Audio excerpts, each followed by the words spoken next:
Foo Fighters, Best of You on XFM 104.9. I'm Ricky Gervais, with me, Steve Merchant and Karl Pilkington.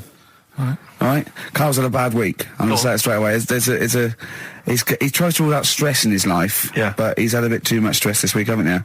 One, a phone call from his mum, stressed him a little bit. Right. Something he said in a magazine about his auntie. Came back to haunt him. Auntie Nora? Auntie Nora, yeah. Don't name her. No. Oh, she knows who she is. No. Okay, we won't name her, right? We just say it's the one who farted for 5 minutes, and as he saw a skirt when he was young, and found it like a split tennis ball. So it could be any of me aunties.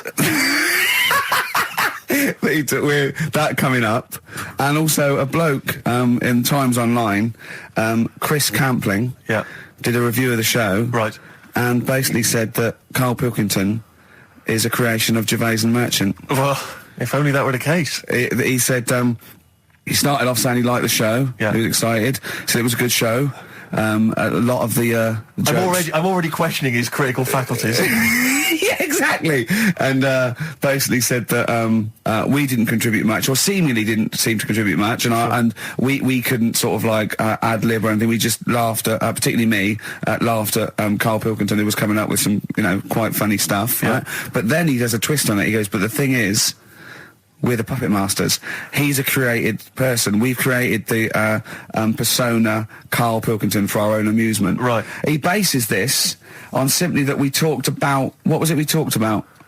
The Chinese not aging well, and he heard him talk about that on my DVD. But clearly I say, Karl, remember when you were talking about that? It's a news, or remember in the week, and so he thinks it's all scripted now. Imagine if this show was scripted. I'd be ashamed. Yeah. If this show was scripted, I would send back the BAFTAs for the actual shows we've written, and I would say... I'm not having a go at Chris Campling. He's nice about our other work. He likes The Office, and he likes my stand-up and everything, and he likes the show, but he's saying... Because we're not spontaneous, we scripted this and invented Karl. So he's like, we've invented another Gareth. If we had created Karl, I would not have squandered a character that good on this poxy radio station. Absolutely. Also, does he know that we spend about 3 months on half an hour script? So how long does 2 hours of drivel? But the main thing is, as if this could be scripted, it's dreadful. It's shocking. Or maybe this is scripted. Hang on, you've lost me there. Let me just check the script. Maybe Chris Campling does not exist. Maybe I've made him up. I don't know what to believe. See, the name doesn't wash with me. What was his name? Chris Campling. Sounds odd. That's something that I made up, isn't it? Campling's almost like a joke. It's almost like a gay name, isn't it? Oh, he's a Campling. So I think this is scripted. Yeah. I think I've probably made this whole link up, and Karl is a creation. Campling, that's not a real name. No. I made it up. I should have come up with something better. Yeah. Sorry. Down to the River by Bruce Springsteen on XFM 104.9. So, that little fella in the Times thought Karl was just a puppet. We created him. He's an actor. What's his actor's name? Brent Hogwell. We got him from Spotlight. Brent Hogwell. This stupid, dopey Mancunian accent, he just puts that on every week. Yeah, exactly, yeah. Yeah, he speaks rather like Hugh Grant. Yeah. And we just got this whole world around him. We set a whole... What do you think about that? He had his head shaved, especially. Exactly, yeah. So, would he think that, maybe if he's looked online and seen me head, and he's noticed how round it is and that, does he think it's sort of been... morphed into that shape just for the show, just for 2 hours on a Saturday? Yeah. You spend 5 hours in prosthetic makeup like John Hurt in The Elephant Man. Everything about him was made up. Yeah. We created him, because I remember coming up with Auntie Nora. Oh, yeah. You said, Rick, we need another character. I said, what about giving him an Auntie Nora? Doesn't sound convincing, I said. Yeah, and you said, what is it about? I said, well, I don't know, she farted for 5 minutes and she's got a fanny like a split tennis ball. No one's going to believe that. Yeah. Oh, that brings us neatly... Well, let's put that to bed now. So, Chris Campling, honestly, we do not script this shambles of a show, and Karl Pilkington really is like this. If you want, you can meet him. I'd love to send Karl for a drink with Chris Campling. Can we do that? And then he'll eat his words. Chris, if you're listening, honestly, this isn't a stitch-up. As I say, I'm not having a go at you. It's a very well-written article. It's very, very fair. You're just complimenting him on his grammar. Yeah. It's a very well-written article. No, I'm saying we're not having a go. You've typed that beautifully. It's not like he slagged us off. I would just love him to meet Karl Pilkington. People in the street come up to me and say, is Karl like that? And I so want them to meet him. Yeah. Or maybe he can send in, if he's online, he can send send in 5 subjects for Karl to talk about that we couldn't possibly know about, just so he knows that we just really do throw things at Karl, and that drivel comes out. Imagine if it was scripted. But anyway, so Chris Campling, or anyone who knows Chris online, get him to email us and with 5 subjects that Karl can talk about. That's a good idea, isn't it, Karl? It is like I'm the Elephant Man the way I'm being treated now. Just sort of like... I scripted that. I wrote that joke last night. Are you sure? Or was it yours? I don't know. Karl enters and says, I'm like the Elephant Man. Hang on, let me just check the credits on the script. I'll tell you what though, Steve, that I found out about the Elephant Man when I was talking to Ricky. What? You know, the only bit that was normal on him. Oh yeah, no, it was in the film. You know that bit in the film? I was watching it one day, it was on, and I said, look, your favourite film's on. And it came to the bit where he was being exhibited, and he was naked behind the screen to all the doctors. Go on, what did you say? And there's a bit where he goes, and strangely, the only thing that is normal are his genitals. They're untouched by this disease. They are totally normal. Right, what did you say? It's a bit annoying, isn't it? It's like the only bit that you'd want as an elephant. The only bit you'd want that was like an elephant. Yeah, no, yeah. I can see. And he said, and he got the head. So other stressful things. But so anyway, what's the Auntie Nora thing? Sorry, Auntie X. Auntie X. What did she? Yeah. Why is she upset? Well, he mentioned her in Zoo. He did this thing for Zoo magazine, and he mentioned about when he looked up her dress. She had by accident. Remember? You were going around looking up your elderly relatives' dresses in case they weren't wearing... For people who've not heard Karl talk about this in the past, just explain quickly again what we're talking about. Right. He didn't want to talk about it at all. When I was a kid, right, Auntie Nora used to come round. My auntie used to come round. As if there's any ambiguity now. Yeah. My auntie used to come round and stay, right? And I'm sat on the floor watching the telly, right? She sat on the sofa with a caftan on. I turn round, right, and it was there. It was looking at me, right. And we've mentioned this, and Ricky sort of said, "What did it look like?" And you know, a split tennis ball came to mind. That's what we talked about, right? So anyway, Zoo magazine, when they did the interview, she's the one that used to put a valance on everything, isn't it? Well, not everything, obviously. So anyway, so I've done this. So you did an interview in Zoo? Yeah, and like they said, you know, it was like, you know, do you plan stuff and do you worry about stuff when, after you've done the show, you're worried you've upset anyone? And, you know, I was saying, really, I forget people are listening. And, you know, we're just having a chat with mates and that. I said, but now and again, I do worry, when I'm on my way home from the show and that, and I'm thinking about what we've talked about. And I was saying, you know, the Auntie Nora incident. Yeah. Incident? You know, like Watergate? Yeah. And anyway, so this was in there, right? And I was saying in the magazine, you know, but I think I got away with it. She doesn't listen to the show, but, you know, and I don't think she reads Zoo magazine, so... She's more of a nuts woman. Sure, yeah. So, anyway, so my mum calls up the other week, right? And she goes, wish you wouldn't, you know, talk about Auntie Nora and that. And I was like, oh, so how do you know about that? She goes, well, one of your cousins have called us up and said they've read the article about it. So yeah, that's why we don't want to talk about it, really. So he stitched you up. Oh. So do you know what Auntie X has made of this? Do you know if she was upset or not? Well, she doesn't know about it. Because, I mean, maybe she's always thought it looked like a split tennis ball. Maybe you're just in sync, you know, because you're relatives and stuff. Maybe she knew instantly. Even if you hadn't named her, she'd have thought, hang on, I farted for 5 minutes once. Yeah, that's not going to be ambiguous, it could well is it? Be me. If you hear like someone who farted for 5 minutes and's got found like a split tennis ball, you're going to go, I wonder if he means me. Yeah. You're going to remember that. Auntie Jackie. It could be Auntie Jackie. Oh, God. And he got in trouble, you know, last week when he was going to the wedding. Let's talk about that in a bit. Okay. Yeah. Cure? I love it. In Between Days, XFM 104.9, Ricky Gervais Show and Karl Pilkington. The Cure, In Between Days on XFM. So, Karl, you were going to a wedding last week. Was it last week or the week before? No, it was last Saturday, wasn't it? Yeah. And he said, looking forward to it. He went, no, it's going to be boring. Suzanne was listening, knows that the couple were taping the show, So she had to get in there before you, didn't she? She went up to him and said, look, when you're listening back to the show and he says it's going to be boring, he didn't mean you, he meant weddings in general. I love the fact she has to run around and clean up after him. It's great, isn't it? How was it? Do you not like weddings? You're not a fan of them? They're only good for the people involved, aren't they? What are you talking about? You're getting free food, free booze, free music? Yeah, but it's not. It's just all hanging about, and there's loads of people there you don't know. Absolutely, I agree. Do you know what I mean? You've got to make an effort. And, yeah. And even the bit that was important, right, when they were getting married, right, there wasn't enough chairs because it was, you know, all the family gets the chairs, don't they? So I was sort of stood at the back. Stood at the back and that watching, and I couldn't hear what was going on because a woman was breastfeeding the baby. Oh!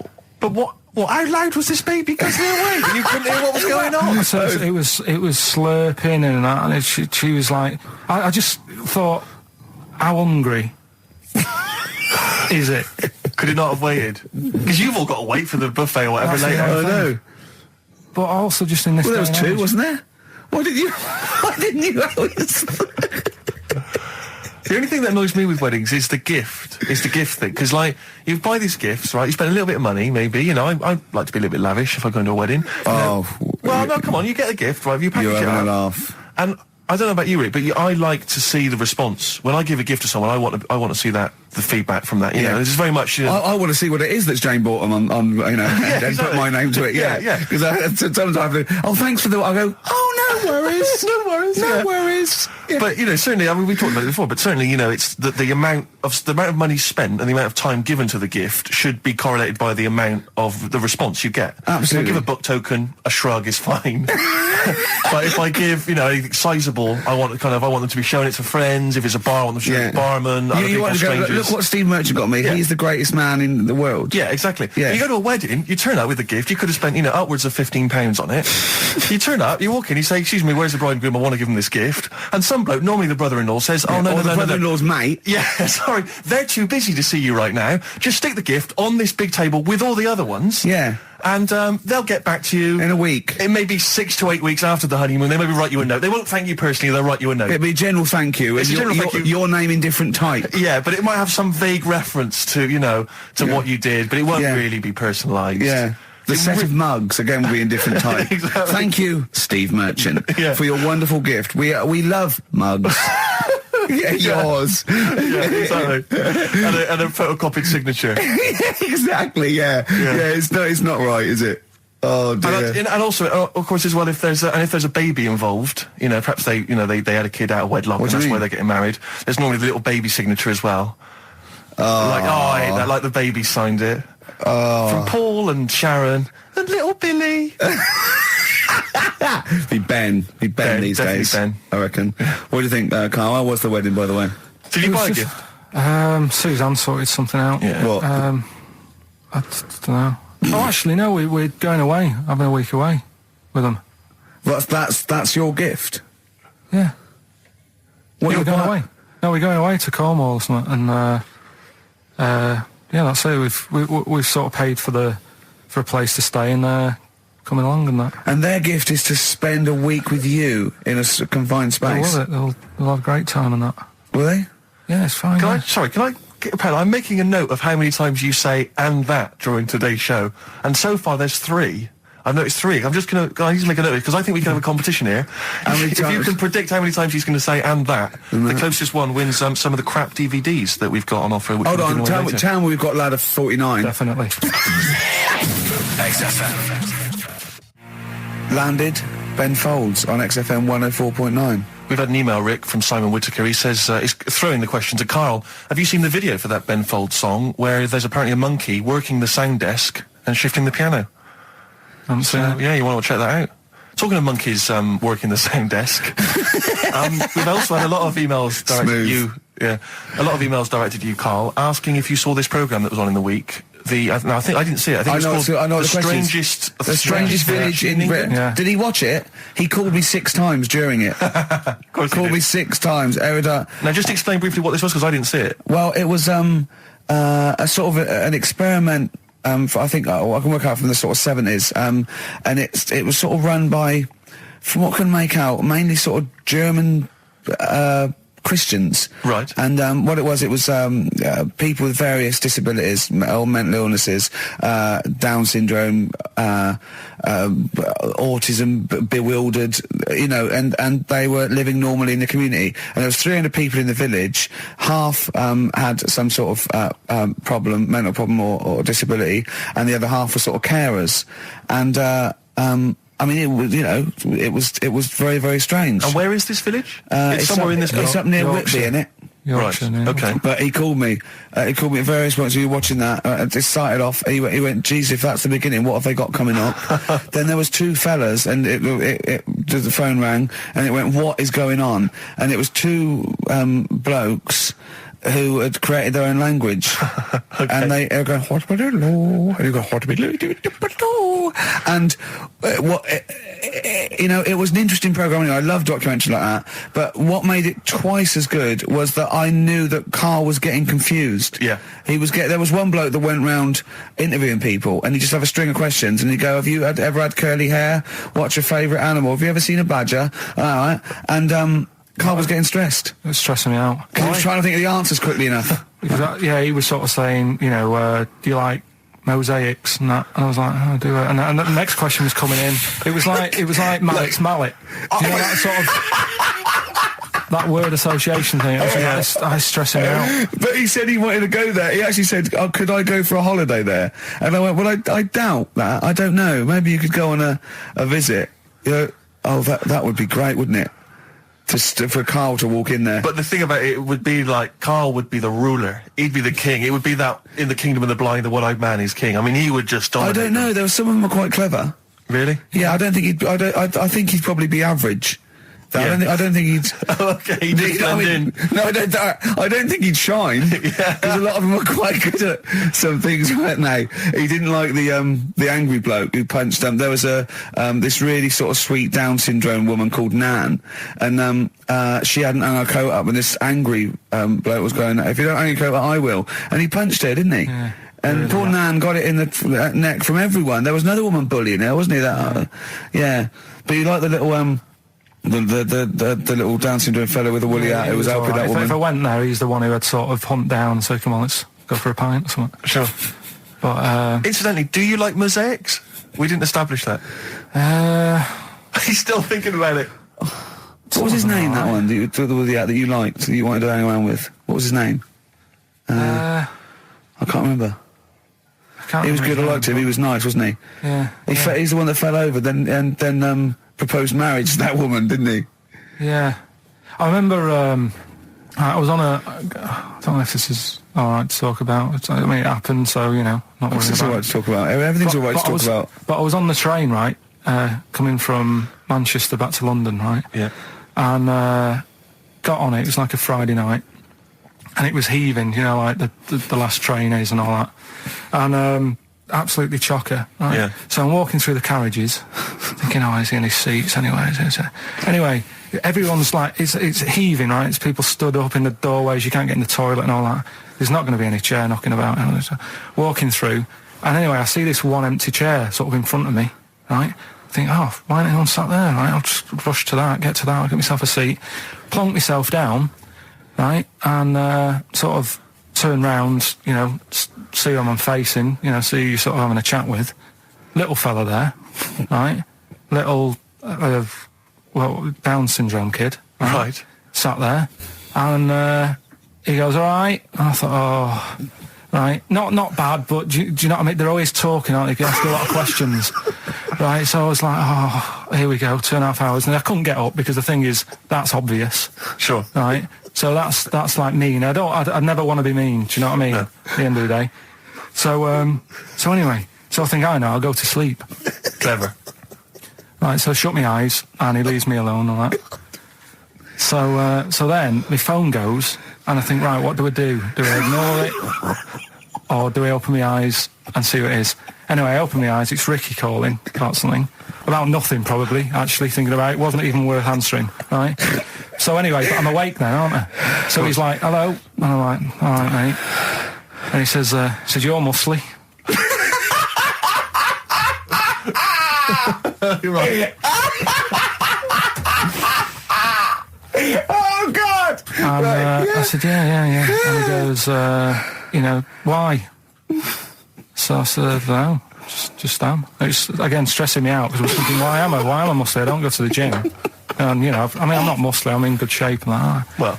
So then he wants an arm wrestle. On a crammed train from Manchester, so I've got another hour and a half of this. When you talk back, he'd soon have got up and left. If you'd have started asking him questions, he'd have got up and left with the drivel you come out with. So anyway, do you know when you're under pressure, you're thinking, well, he's said that I'm muscly, right? So do I do it or not? What? And there's people watching, not joining in, not sort of having a laugh and that with me, just like watching but pretending they're not. Oh, and I'm God. at one of those table seats, and he kept saying, come on, I want to arm wrestle. So, and he was getting loud, and I thought, I best just have an arm wrestle. What do you mean? What do you mean? I best just have an arm wrestle. What do you mean? Get it over and done with. I had to... if he's going to keep asking, I had another hour and a half on the train. Oh, God. So anyway... Oh, my God. I'm thinking who won. Well, I'm thinking, were people putting bets on? How was it working? It was stopped, and just as well, really. What do you mean it was stopped? Was it game? No. He was winning. I was struggling a bit, right? Yeah. And he was really taking my arm down, and then he sort of let go and started laughing. And I thought, thank God he let go, because I would have made, you know what I mean? If I lost that, everyone's in the train looking, and all the rest of it. I never felt it's suddenly serious to him. He's got to win this. Anyway, Pilkington. But then he just, then we were chatting about favourite food and that. He likes sausages. And I said, he said, do you like sausages? I said, yeah, they're all right. I like a bit of Chinese and that as well. And he was saying, I can't have Chinese. Not allowed Chinese. Why? Don't know. He just said, it's not allowed to have it. But yeah, I had a good long chat about stuff and that. But so you enjoyed it in the end? In the end, it was all right. Yeah, it's just. What do you expect? Okay. No, but it's that thing, isn't it?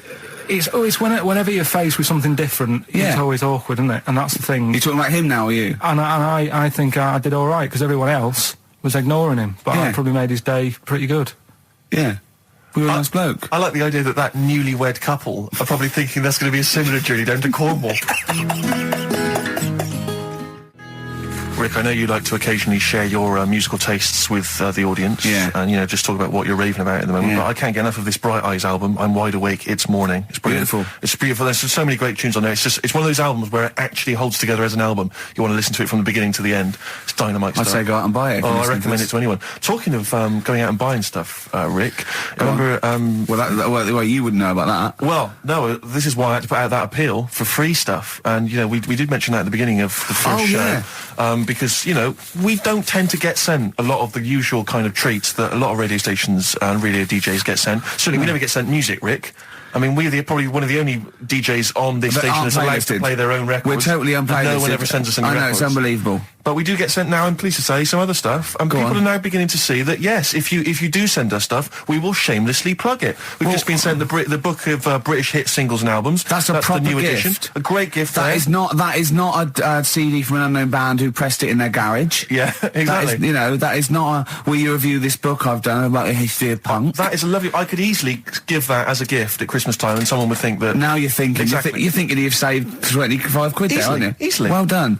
Well, look, I mean, it's a lovely day, and if anyone's thinking of having a barbecue, could I suggest a lovely Banrock Station wine? Okay. If you don't know about it, let me tell you about this. You know Tony Sharley, the manager of Banrock Station? Oh, yeah. Well, he comments, being an Australian wine brand, we are very much pro the outdoor way of life, enjoying a barbecue with a bottle of wine amongst friends. Here. I agree with Tony Sharley. Yeah. And it's a lovely, lovely do they do both red and white wine? I think they do, but I mean, I love the full-bodied taste of the Banrock Red with maybe a fish dish. Absolutely. Although I've made an error. What am I doing drinking red with fish? Oh, come along. I'll tell you, if you've perhaps finished the barbecue, we've got some guests around, the night is, it's still a balmy evening, perhaps you'd care for some Hope and Greenwood confectionery. I would love some. What sort of things are involved in that? We've got some delicious chocolates from Hope and Greenwood. They do make, and as you can see here, there's a wonderful presentation box. That is lovely. So if, again, you need perhaps to take a gift to perhaps a wedding or, someone else's kind of barbecue party, then, I'd have thought a lovely bottle of Banrock Station and some Hope and Greenwood would be the ideal. And if you've got anything to shamelessly plug, we've only got 2 weeks left, so please send things that are worth it, things we can drink, eat, Please do send it in soon. XFM. The magic numbers, forever lost. I was taken unawares because I opened that thing. What is it? The confectionery. Well, we were sort of doing it ironically, like people getting shameless plugs by giving us stuff. But then I opened it, and it's brilliant. It is brilliant. It's all retro stuff. It's got a curly whirly, a fountain, sherbet fountain. I've just been eating a drumstick, but I didn't quite finish in time. It's got some of those little cola bottles. That's Hope and Greenwood and their confectionery, which are available now. The perfect summer gift. Perhaps you've got to go to a wedding or barbecue party. We've got some rubbish to give away now, haven't we? We have indeed, yeah. If only we hadn't opened that, we could have thrown that in the mix. I But, know, no, it's too good to give away. It's time for Rockbusters, the quiz that no one looks forward to. And we've got, as usual, the bunch of CDs, DVDs, I should say, which... Just tell me we have got another copy of Ladder 49. Ladder 49's right here. That's Brilliant. in the mix, yeah. How many did they send you? Joaquin Phoenix, John Travolta, Ladder 49, the movie that no one's seen. Yeah. I've never met anyone who's seen it. But it's owned by every single XFM listener. Exactly. Also in the mix, as I said before, we've got Priscilla, Queen of the Desert, which, if you haven't seen that on telly, I'd be very surprised. French and Saunders at the movie, the best of all the French and Saunders movie spoofs, which is, I think, on TV every single night. Yeah. It's a very gay giveaway so far, It's a very isn't good it? way. Well, this got will- Ladder 49, the people in uniform. You've got Queen of the Desert and French and Saunders. Well, the gays love them. You know how much a fan I am of Chevy Chase. You know I love Chevy Chase. Yeah. Well, we've also got here National Lampoon's Christmas Vacation 2, which doesn't feature Chevy Chase. It was so bad, even Chevy wouldn't agree to be in it. So instead, Randy Quaid, who plays Cousin Eddie, it's him. Right. And on the back, I notice it says, special appearance by Eric Idle. Brilliant. I mean, let's be honest, if a film's got a special appearance by Eric Idle, I know. it's probably not a classic, is all Do you I'm reckon saying. they do Always Walk on the...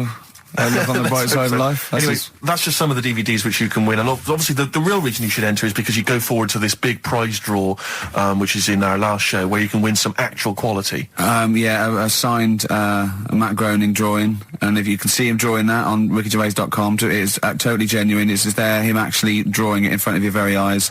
Also, us made us Flanimals, and a signed poster by Nigel Tufnell.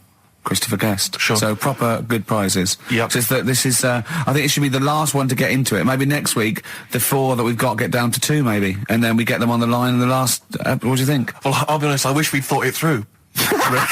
I don't know about you, but I wish we thought this whole Chris thing through. Campling, if you've got any ideas to how this show could have run, see, we should have scripted this. What we said, we just said the go in a drawer, didn't we? Did we? So Yeah, we hadn't thought it through though. but we can't keep swapping and changing. Well, we Okay, haven't we can done do what it we yet. want. We can do what we want. We can do what we want, yeah. Do you know how many BAFTAs we've won? We can do exactly what we want. High five. Well, listen. Six. Right, let's get down to business then. Let's get Right, down so to Rockbusters, let's explain briefly what this quiz is for those that have only just started listening to the show.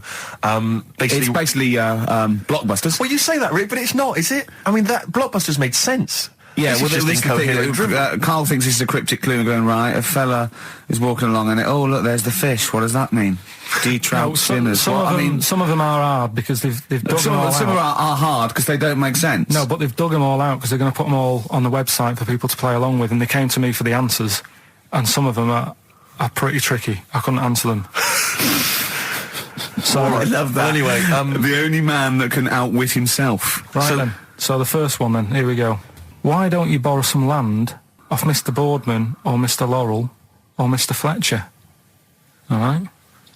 Why don't you borrow a little bit of land? Oh, it's changed already. Already changed. Already off changed. Mr. Boardman. Well, no, do it again and do it exactly the same each time. Do it again.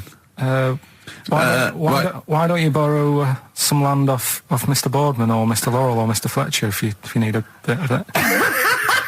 What's changing? Okay, and what are the initials? Right, LS. LS. That's a band or an artist. Who am I talking about? Right. Second one. I'm gonna. Sorry, he's got a sweet in his mouth. I'm gonna annoy those seabirds over there. Right. Right. I'm going to annoy those seabirds over there. Well, just those seabirds. It doesn't matter where they are. I'm gonna annoy them seabirds. I don't know what he's talking about anymore, Steve. Honestly. B is the initial. I love the fact that he was fascinated by the strangest village in Britain, but the stories he's told us about where he comes from, there's him going around with two fellas with big heads, webbed feet, a little pigeon-chested bloke, him on his grifter with Maggie pecking at him, his dad in a telephone box nicking groceries, and a horse in the house next door. I mean, how strange was his upbringing? And him hanging from his satchel. Unbelievable. There's Feel another free. woman who I remembered. Actually, I'll tell you later. Go on, Right. what? No, No, I'll go on. tell you later about another woman who I remembered. Give us a teaser. It's just a woman who rode around on a 3-wheeled bike with her husband in a basket. Right, I'll tell you about it. Right, and the final You don't get clue. teasers like that on the radio That's a hell of station. a funeral service. Right, listen. Right, the final clue. What the Scouse fella said to the robber who he found in his house next to his vineyard. Oh, Jesus Christ. What? Again? Right, so what the Scouse fella said Right, this is going to be a pronunciation thing. to the robber he found in his house. Oh, God, which was I've next to lost his- the will to live. I want to get in that woman's basket on the street and just be driven round And for the rest of my life. the initials there, AW. AW. Who is it? All right. Well, Email in and that. should we have also on the text 83XFM? You can win Christmas one to get National all Lampoon's three. Christmas Vacation 2 and Ladder 49. David Bowie? Yeah, watch that man. David Bowie, Watch That Man on XFM 104.9. Now, coming up, Steve, and listeners, so, I'm talking to them mainly. I'm not really, I'm talking to you and Carl, really. Yeah. But coming up, an old feature, Knob News. Oh, Knob News, the welcome return of Knob News. Yeah, and Monkey News is still there, isn't it? Yeah. Just briefly, you don't think you really gave that competition justice, did you, not handing out the email? No, let's just quickly whiz through the questions again. Yeah. John's texted in, by the way. He says, I never get any of the Rockbusters clues. Is this a good or a bad thing? Definitely a good thing. Definitely a good Definitely thing. a good thing. Yeah. Yeah. All other people do. Well, First one. Why don't you borrow a bit of land off Mr. Boardman or Mr. Laurel or even Mr. Fletcher? Right. LS. Second one. I'm going to annoy those seabirds. Right. B. And the last one. What the Scouse fella said to the robber he found in his house next to his vineyard. AW. If you know what they are, email in or text in. Tell us about the woman. What's the text? Quick. Well, 83936 on the text. Ricky.gervais@xfm.co.uk on the email and that. All right, and that. Mark that one I'll down. just make a note of that. And that. Right, tell us about this woman. Well, it was just because you were saying about the, our living. We are broadcasting now, aren't we? This is actually going out. This is live. This isn't us sort of like... Yeah, sort but of- you were just talking about how I lived in an odd village Yeah. with kids with big heads and all that, right? And what I wanted to do, What is that again? There's two kids with big heads. yeah, they just had sort of big heads and webbed hands and that. They went to my school, and when I spoke to my dad the other day, because I'm going to see my mum and dad tomorrow. Oh, yeah. So I said, have we got any school photographs with the big-headed kids in? And he said, no, nobody bought those sort of school photos because they were in it, so it was always a bit ruined. But I said, well, No. no, he said sales would, because he obviously talked to other dads and stuff like that, and he just said, oh, no one bought them. But anyway, so I would love them. Yeah. That's why I'd buy them. yeah, but I wouldn't stand out, would I? If And it's on that's the saying mantelpiece. Yeah, well. But anyway, so I was talking about, When you say they had big heads, what do you mean? Do they look like someone from Doctor Who? they were just quite big. But they weren't related. No. So why did two blokes with big heads and webbed feet? I lived in a weird area. There was a Was sort there of a chemical plant close by. I can't believe you've never told us that before. That explains a lot. Not just the freaks in your neighbourhood, but No, yours loads of truly. weird. There was loads of weird stuff going on. There was this, like I said, there was this woman who used to live in one of the council flats, right? And she had a three-wheeled sort of big. What do you call it? Son, three-wheeled son. He was the weirdest bloke we ever knew. What do you call it? Like a big tricycle, but for an adult rather than one for a kid. It was Yeah. a big It one. wasn't a motorbike, though. It was a... No. It was a push bike thing. yeah. And she used to sort of ride down the road with a fella sat in the basket on the back with his legs dangling over, and they'd be going to the pub and what have you. Was it a different fella each time, or the same one? Same Yeah. little sort of bald-headed fella. Sure it wasn't collection for organs and things. Bring out your ill. And then people just throw Grandad just in the back and go, right, we're getting £4 for Grandad. But she used He's got a to be lovely quite... pair of testicles on him. They're very low, but they're Bring out your dead or nearly dead. She used to pick on her husband quite a lot. They'd be in the pub and what have you, and they'd be sat by themselves, but she'd always be sort of, you know, having a go at him, moaning at him, sort of pushing him about and that. So my dad and his mate, right, they went round to their house, knocked on the door, she answered, and he said he was a copper, right? He said, you know, Detective Pilkington, gonna come in and have a word. So I'm just going to make a note of impersonating a police officer. Yeah, but for the good, he went in and sort of said, now, I've heard, superhero. Yeah. I've heard, you know, you picking on your husband a lot. Yeah. We'll be keeping an eye on you. Do it again, and there'll be trouble. And she backed off after that. She That's was all good. right. And how was the husband? Was he still in the basket, though? Was he allowed to ever sort of, like, ride up front with her? Or was he just always in the basket? No, it just she'd sort of stopped picking on him in public places and stuff. That's like good. That. Just You did it behind can't closed doors. get done, can you, just for doing that? I think impersonating a police officer Well, is you a criminal probably did. offence. There was no gain. I think you can't impersonate a police officer full stop, but I think they'd probably be lenient on him that he was, you know. But let's face it, he's not going to be caught because why would anyone know about it? It's not like his son's going to say it on a radio station, is it? And stitch him right up. Is this something you did generally? Kind of a little bit of light vigilante work? Just whatever, him and his mate, just, you know, if they saw something going on, they go, what can we do? Sure. What little scam can we do, or whatever. That's fantastic. That is brilliant. Right, okay, we're doing. coming up, Knob News. And Monkey News. And Monkey News. And the answers to Rockbusters. What a show. Signs on XFM by Snoop Doggy Dogg and Justin Timberlake and a bunch of other people. Yeah. Ricky Gervais, Steve Merchant, Karl Pilkington. Sorry, I was just enjoying You're that eating. Hope and Greenwood confectionery. Lovely. I wish I had something to wash that down with, Rick. Won't you have a glass of lovely Ban Rock Station red wine? Oh, lovely. It's barbecue friendly. Yeah, perfect. Good. So just keep sending stuff in for Free free. stuff, please, free stuff. Good stuff. Carl, what are we talking? What are we doing? I've got something to tell you actually. You know, we teased Steve about not ever spending any money. Careful, I'm careful with money. I'm not. Yeah. Guess what?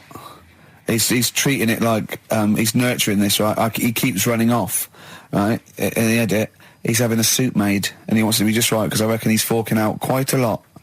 He's having a suit made. Think of that, him. Let me tell you this though. I don't want you thinking that I'm getting all flash with my cash. It's very hard to buy off the peg when you're 6'7". So you know it was a necessity. Carl, I don't want you thinking that this is the beginning of some new phase. Well, is everything you buy sort of made to measure? Or? No, I'm afraid if only I could afford it, mate. But no, I'm off the peg generally. But in So this what, instance, like properly done and that? Just oh yeah. It's the full thing. The full works.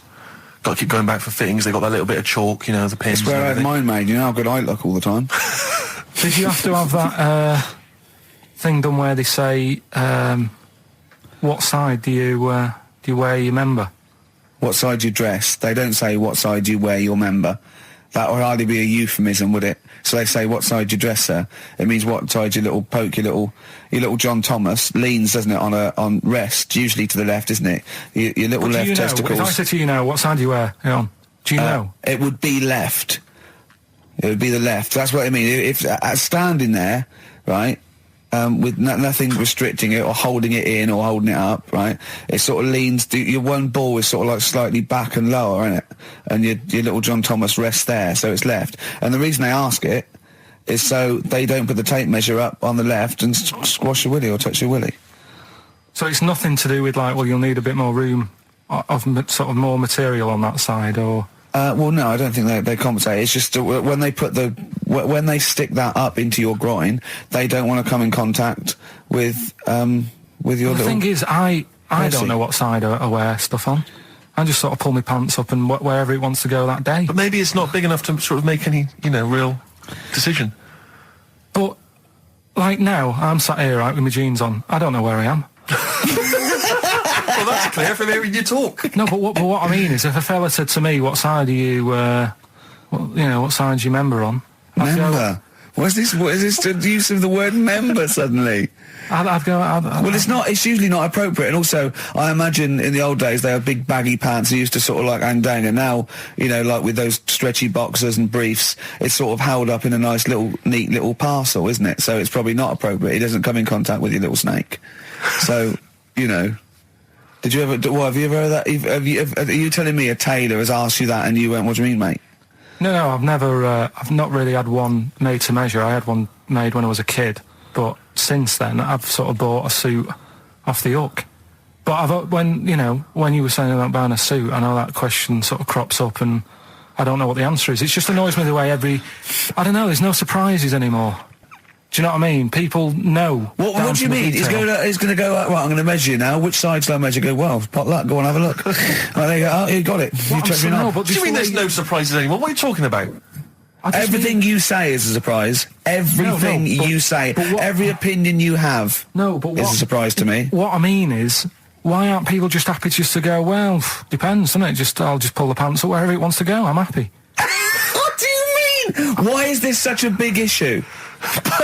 But Carl, when they ask you this question, they're not making a note of it somewhere. It's not statistical research to find out what the kind of common leaning is. It's a question so he doesn't touch it when he's using his tape measure. Just be careful. But he is being careful by asking the question. But what's wrong with him touching it anyway? If he's, I mean, it's only a slight. Fair enough. But if he just sort of, knocks it a little bit, you can just go. Do that again? To me, it's the same as the prostate thing. It's just happening all over again. But the doctor doesn't go, what side's your arse on, sir? Trying to avoid the arse. He wants to go, he knows where your arse is and he's aiming for it and he wants to get it up there. He's aiming for it for a good cause. This little fella's going, well, I've got to measure his leg. I don't want to touch the knob. I'll just ask him, sir, do you mind telling me where your cock is so I can avoid it? It's a big difference. But like I'm saying to you, I'd have to have a look first to let him know. I don't know where it is now. I don't know. It could be the left, could be the right. Are you telling me you don't know where your knob is without now? looking? Well, what do you mean without looking? How could... Well, you're saying it as if like... Should we have a guess? Well, have a look and tell us where it is. What are you wearing? What sort of pants are you wearing? I've got my jeans on. But you got pants on underneath them? Yeah. What are they? Briefs or boxer shorts? Boxer shorts. Boxer shorts. Well, it's probably free, but the jeans are probably strict in it. I think it's probably either in the middle, dressed in, or just slightly to the left. Have a look. We'll tell the listeners after the break where's Carl's knob. It's a good competition. Oh, brilliant! We've got to send this to the Sony Awards people. XFM. Run, Snow Patrol on XFM. Well, big question. Where was Carl's knob? That's what people have been hanging on for. Yeah. Where was it? Well, I can't believe people have been texting in. Hey, guessing where it is? People saying, is it in the middle? Is it in the left? It cost them 10p. It cost them 10p to find out. Just wait, I'm going to give out the answer. You don't win anything, right? Like, strike it lucky. Right? Bottom or middle? Right. It was to the left. Oh! Yeah. I went with the right. That's annoying. See, I thought it would be to the left. If not, maybe if it was all scrunched up, sitting on your lap right, it might just pop up to the middle. Just pop out, like, Well, next week we'll be finding out where yours is. Where's Ricky's bollocks? Right then, which leads us nicely into... Knob news. Oh, it's the welcome return of knob news. Right, okay, it's very much like the news at 10, this, isn't it?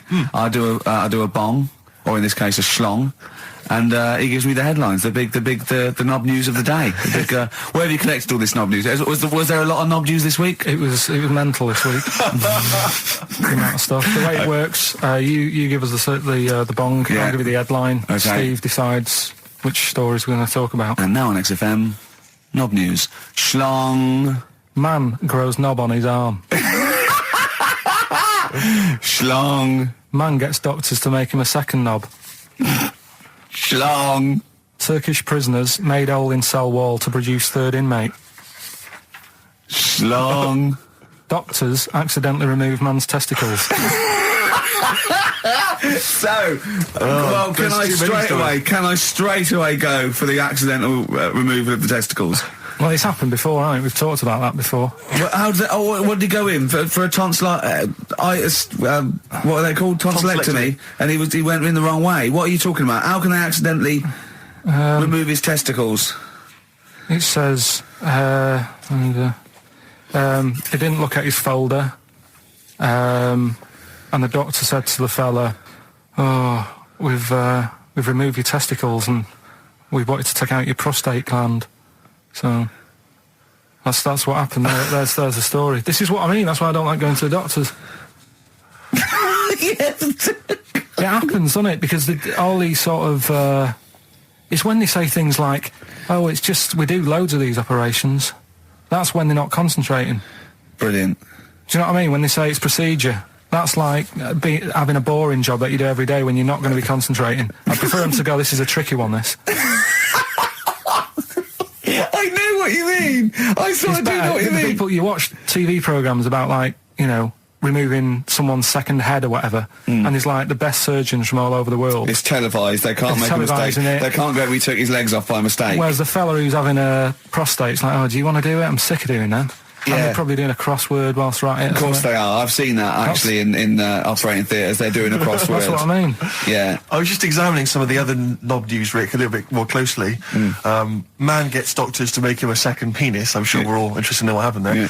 A German who persuaded doctors to give him a second penis has lost his wife after he showed her the result.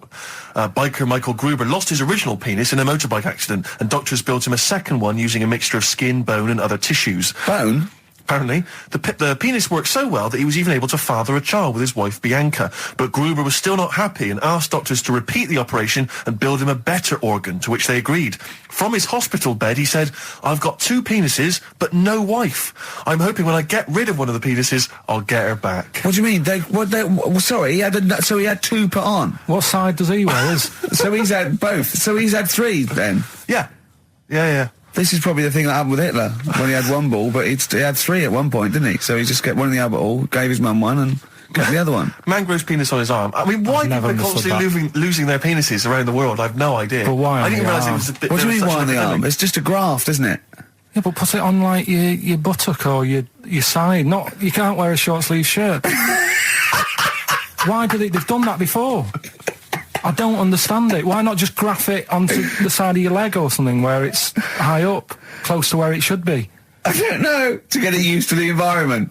Like when you were like released a duck into the wild. I've never understood that. If there's a doctor, again, you know, we had a doctor last time, if there's someone who can let us know why they put it on the arm. So they can keep an eye on it, presumably. He's not going to work with this knob on his arm. He's probably in a hospital bed and under examination. Right. So what do you think? They pop the knob on the arm, say, come back in 3 weeks. What do you do, by the way? I'm a mechanic. Keep the knob, keep the long sleeve shirt, because the blokes go, why have you got a knob on your arm, mate? What are you talking about? He doesn't go back to normal as a teacher. Sir, what is it, Simpkins? You got a knob on your arm. No, don't worry about that. Do your maths. What do you think this bloke's walking around with a big knob coming out of his arm? Why on the arm? So they can keep an eye on it. So it's not... But if he's in bed, just get him to not put any undies on or whatever and just have a little sly look at how it's going. Even in hospital, if you're in a shared, like, little hospital room, people going, oh, I've had heart problems, what's your problem? He's there with his arm out. He's got his knob out. Yeah, but I don't think it counts as indecent exposure when they're grafting a knob on your arm, sticking that up the bed. Imagine if he's driving, he's just got it out the window. People driving by. Yeah. At the end Is that bloke giving me the finger? At the end of the man grows penis on his arm story, it says, a Moscow surgeon said the man will be able to have sex in a few months. He said, women will never suspect. But what kind of a doctor talks like that? Yeah. I'll tell you, it's his cock now, seriously. The birds will never know. He'll be able to go berserk. Yeah. They'll never realise we grew it on his arm. That is unbelievable. Will he have a little scar on his arm, do you think? Yeah, I don't get it. Like I say, 83936 if there's a doctor out there. Or indeed if you've ever grown... Or a tailor. Making you a shirt. What side do you wear your cock on, sir? It's my left arm. What's this? Bit of Stones? Yeah, beautiful. Lay it on me. Wild Horses by the Rolling Stones on XFM 104.9. Well, I think the listening public would have enjoyed knob news there. Oh. So, I mean, there was a lot of knob news this week. I was surprised. You know, I would have thought it would be hard sometimes to get knob news together, but... I would have thought it would have been part of a bigger news programme, but, I mean, I don't think we'd dedicate a whole sort of, like John Craven's news round. Yeah. A whole 5 minutes to knob-related news. Yeah. There was other news, was there, in the week at all? Carl, it wasn't just all knob-related, you didn't just research. No, they're the ones that sort of stand out. There was Christ on a Crisp. Right, what's that? That's obviously a crisp that someone vaguely thinks looks a bit like Robert Powell. Yeah. Yeah, what a load of twaddle, yeah. There was a bloke who can blow up balloons using his ears. What do you mean? Look at him.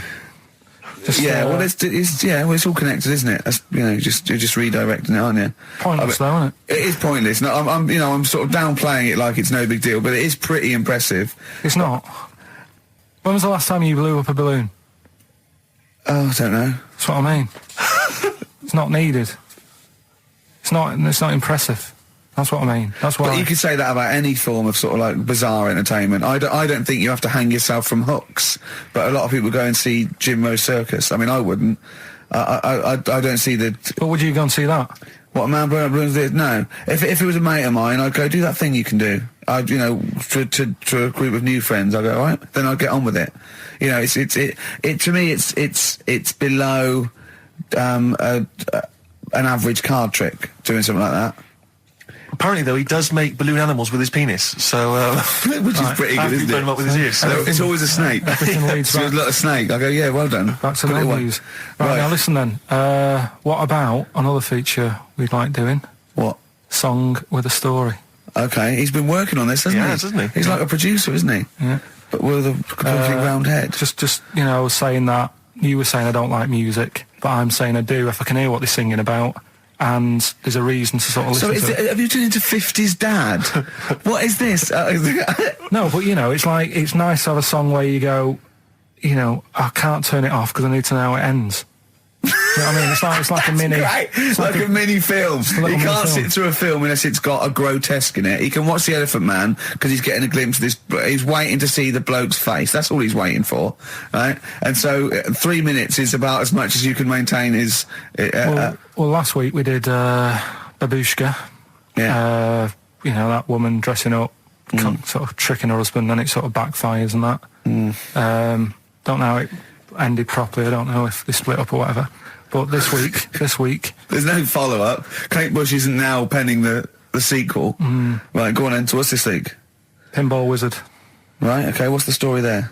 It's about this sort of deaf, dumb and blind kid Right.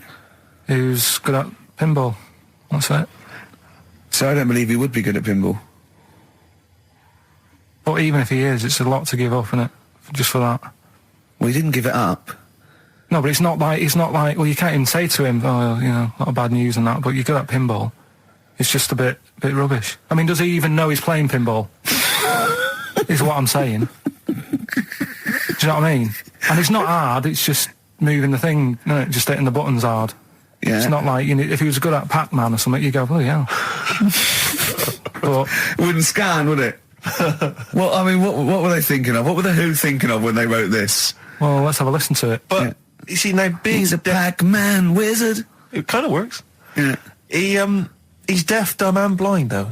Yeah, That's pretty grim, isn't it? it's rubbish, isn't it? Well, don't say that. Oh, that's all right. I can't hear you. No, but it is like, it's just the worst, isn't it? I can't imagine what that would be like. It's pointless. Like being a tapeworm or something, isn't it? It's just... No, but what I'm saying is, what sort of a life is that? It's horrible. It is a bit like being one of those creatures deep in the ocean. Well, look, can I just answer your questions? It must be terrible. Yeah, that's what I'm saying. Yeah. Job done. But would you want a song about it? And, he's good at pinball. But it's not a real person. You were getting onto the realms of Well, let's people with have a disabilities. listen. But he is not a bloke that existed they sang a song about. Well, listen to it. Anyway, Well, it's not a true story. I don't need to listen to let's it. have a listen. Oh, okay. Pinball Wizard by The Who. A little song with a story there about a little deaf, dumb and blind kid. Thoughts, Carl? I just, it's depressing, like I say. I don't know why. Is he enjoying playing the game? I don't know, let's get Pete Townsend on the phone. Carl, what are you talking about? I'm just trying to Listen to the lyrics, right? Deaf, dumb, blind kid. He can't hear no bells and bells. He can't see any flashing lights. He plays by sense of smell. Now, I'm pretty sure that isn't a scientific document Pete Townsend is reading out there when he wrote this song. He's making it up. But the thing is, with all songs or stories, there's got to be a little bit of realism to it. What do you know what I mean? Why bother putting money in it? Just let him hit the buttons if he's happy. That's true. That's a fair point. That is a fair point. That is a fair point. Yeah. That is great. Yeah, well, I think you've made Daltrey and Entwistle and the whole crew look fools. Yeah, they won't get fooled again. Yeah. Nice. I mean, of all the things, I mean, it is horrible. We're not, like, having a go. This is what I always worry about when we play. But at the end of the day, that's what he's singing about, so we're not having a go. No. And it's not a real person. It doesn't really exist. I say again, it's a fictional person playing pinball and always getting a replay. Okay? This fella's saying that he's good at pinball. He's played from Surrey to Bromley, but there's this little deaf and blind kid. He can't believe it. He cannot believe it. If you had to lose something, Steve, right? It wouldn't be money. That's true enough. Your sight or your ears. What? That's too much. I can't decide. That's too painful. Sight or your ears? What about you? Intuitively, it would be hearing, because I couldn't... No, I think it's got to be sight for me. Yeah. Well, you're always together, so that's all right. Anyway, listen, is it almost time? Well, I've got to ask Karl. I'm sorry, I've got to ask Karl. I'm sorry, go on. Karl, what would you rather be, deaf or blind? When does this question ever really come up? When the doctor goes, well, listen, you've got well, we can either lose your eyes or your ears. Yeah. It's up for you. This is never a decision that has to be made by anyone ever in life. But go on then, would you rather be blind or deaf? It depends where you live. So. I'm not even sure these are PC terms, blind and deaf, anymore. Would you rather use your sense of sight or sight of hearing? Depends where you live. What do you mean it depends where you live? Well, say if you lived in, like, a barren sort of, Africa or whatever, right? Naught to see, right? Sure. So you could lose your sight. Sure. But if you lived in a woman's locker room... Well, if you lived in... Quite noisy. Yeah, it's quite noisy. Stop banging that door. Yeah, I'll have my sight, lose my hearing. But if you live in, like, New York, loads to see, but a little bit noisy. Sure. So... Perfect. That is a brilliant answer. Unbelievable, once again. Can we have monkey news? This show's like one long monkey news, isn't it? When you tune in to hear Karl Pilkington. I don't know. I'll tell you what, why don't we play a little short track? Right, what was short track? What? What is it, Steve? It's Green Day. Green Day. If you like. A bit of Green Day. We'll cram in the monkey news. We'll play the ads. Justin's here. That'll be that. Right? Go on. That's what we'll do. Green Day on XFM 104.9. Ricky Gervais, Steve Merchant and Karl Pilkington. We need the answers quickly, Karl. Rockbusters. We're running out of time. We've got Rockbusters and monkey news to come in this fun-packed show. Give us the clues. Give us the answers. Right. The first one was, why don't you borrow a little bit of land off Mr. Boardman or Mr. Laurel or Mr. Fletcher? Go on, right. Sure. What am I getting at there? The initials Stan. were LS. Right. Lease a Stan's field. Right, because you're borrowing it, that's leasing it. It's Stan Boardman, Stan Laurel, and it's a field and that, isn't it? Second one, I'm gonna annoy those seabirds. That was B. What you doing when you're annoying a bird? You're bugging it. What's a seabird? A gull. Buggles. Right, bug gulls. I don't know where to start, mate. Right, don't worry about it. I don't know where to start. If we had more time, don't worry. I'd throw him out of a window. Right. What the Scouse fella said to the robber he found in his house next to his vineyard. Go on, that was A.W. Yeah. That was A, me Winehouse. Right? A, me Winehouse. What? A, me Winehouse. What do you mean Winehouse? It's a vineyard. It's a cottage in a vineyard, so that's like a winehouse. Say it again. What's the clue again? Amy Winehouse. Well, yeah, but what do you mean? Amy. Why is he saying? Why is it a robber? Because the robber's getting in, and he's sort of saying, "Hey." But what's the robber got to do with it? Why is it just a normal bloke? I don't say. Why is he saying Amy Winehouse? Why is he saying that? He's saying to him, "Hey, get out." Well, no, I saw her name isn't A, get out me Winehouse. Her name is, her name isn't A, get out me Winehouse. Gavin Thompson got them all right. He's in Edinburgh, so he's winning ladder 49 and that's safe. That's on the way. And he's going into the prize draw to win those. This better be a good monkey news, Karl. That's all I can say, because that was drivel. Amy Winehouse. Play the jingle. Oh, chimpanzee that monkey news. Right. There's this monkey, right? Yeah. And it had been, do you know you hear about monkeys being badly treated and stuff like that? Yeah. So, anyway, it goes into this home. It's 14, this monkey. It's called Matty, right? Goes into this home where it's looked after. What do you mean home? Just like, just a little monkey home, right? Okay, so zoo. Yeah, kind of, yeah, but they haven't got any other monkeys there, right? What have they got there? They've got just other animals and that, but not that many monkeys. But anyway, because he's there on his own, again, you know... When you say monkey, do you mean a chimpanzee, by the way? Because you usually do. Yeah. I can't believe that journalist thought this was scripted. Amazing. So anyway, yeah. So he gets sort of pally with the people working there and that, and it's smoking fags, it's having a drink at night and all this, right? What do you mean it's having a drink at night? How? It's all here, Steve. I mean, we haven't really got time, but Well, don't say it's all here like it's proof. You've got another stupid story that someone has put onto the internet. Someone sitting at home in their bedroom has put onto the internet. So he's having a fag, he's drinking a lovely glass of Bang Rock Station. Yeah, the wine that's perfect for a barbecue. Yeah. Anyway, it's loving life. It's forgetting about its past and everything, right? When this other monkey comes along, Oh no. Trouble's brewing. Go on. right? That comes in. Something said. Right, forget it then. Forget it. No, forget it. XFM. Coming up in the next hour, Karl Pilkington's new game show. He's very excited about I'm this. excited. I'm excited. We don't know I can't anything wait. about it, but it's going to be dynamite. He's told me it's going to be a winner. He said it's going to go to television. Sure. I need some adverts, though. Oh, I'd love to hear some average. Can we have just 2 or 3 minutes of adverts, please? Vines there, Steve. On XFM 104.9, I'm Ricky Gervais with me, Steve Merchant and Karl Pilkington. Karl's getting very excited, as we all are, about his new... Should we let him do a little taster for us? Well, I'm very excited about it. I mean, So the gist of it, what is it? What is it exactly? Right. Is it a game show or is it a competition? It's just thought it's something that you can play, and also people at home can take part in it. now, would they phone in about this, or they can just play at home while they're listening? They can just play at home. Okay. You mean we haven't got any prizes? No, there isn't. No, I think we could get him to phone in, maybe. Well, I don't know. Let's hear the game idea first. Yeah. Right, it's music related. Okay. Good. And what I do is I sort of tell a little story, Okay. and that story makes up a song title. All right. Well, it sounds ambitious. So Is it a cryptic clue? could be. Say like this, right? Oh, dearie me. Oh, dearie me. Say like this. Right. This woman, right? She's pregnant. You know the answer to this one, so don't be saying anything. This is just aimed at Steve. Okay. Right. This woman has a baby. Yeah. She's pregnant, has a baby, and the doctor's there in the hospital, going, "Oh yeah, you've got a lovely little baby Oh, here. you told me that this is...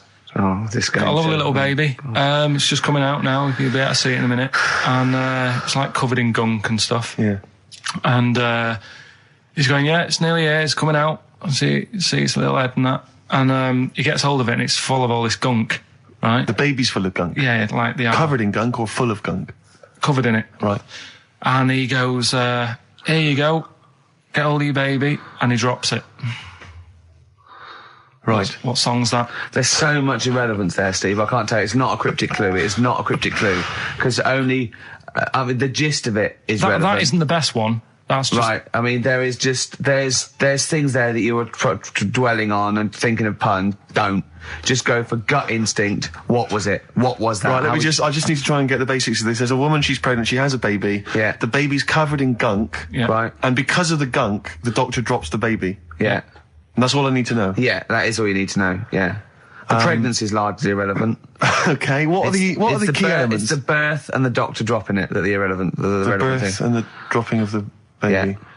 I've absolutely no idea. I can't even begin to guess. Think about what's happened here. Oh, Karl, She's had a isn't- baby. The please. doctor's trying to deliver it. He's saying it's a nice little baby you've got here. This is all irrelevant. This is all irrelevant. Right, let me tell you this. So just to be fair to Steve, so he can get into your mind. Right, this is not a traditional cryptic clue, logical problem. Or anything. This is Karl. What song am I thinking of? Right, that is Underworld, Born Slippy.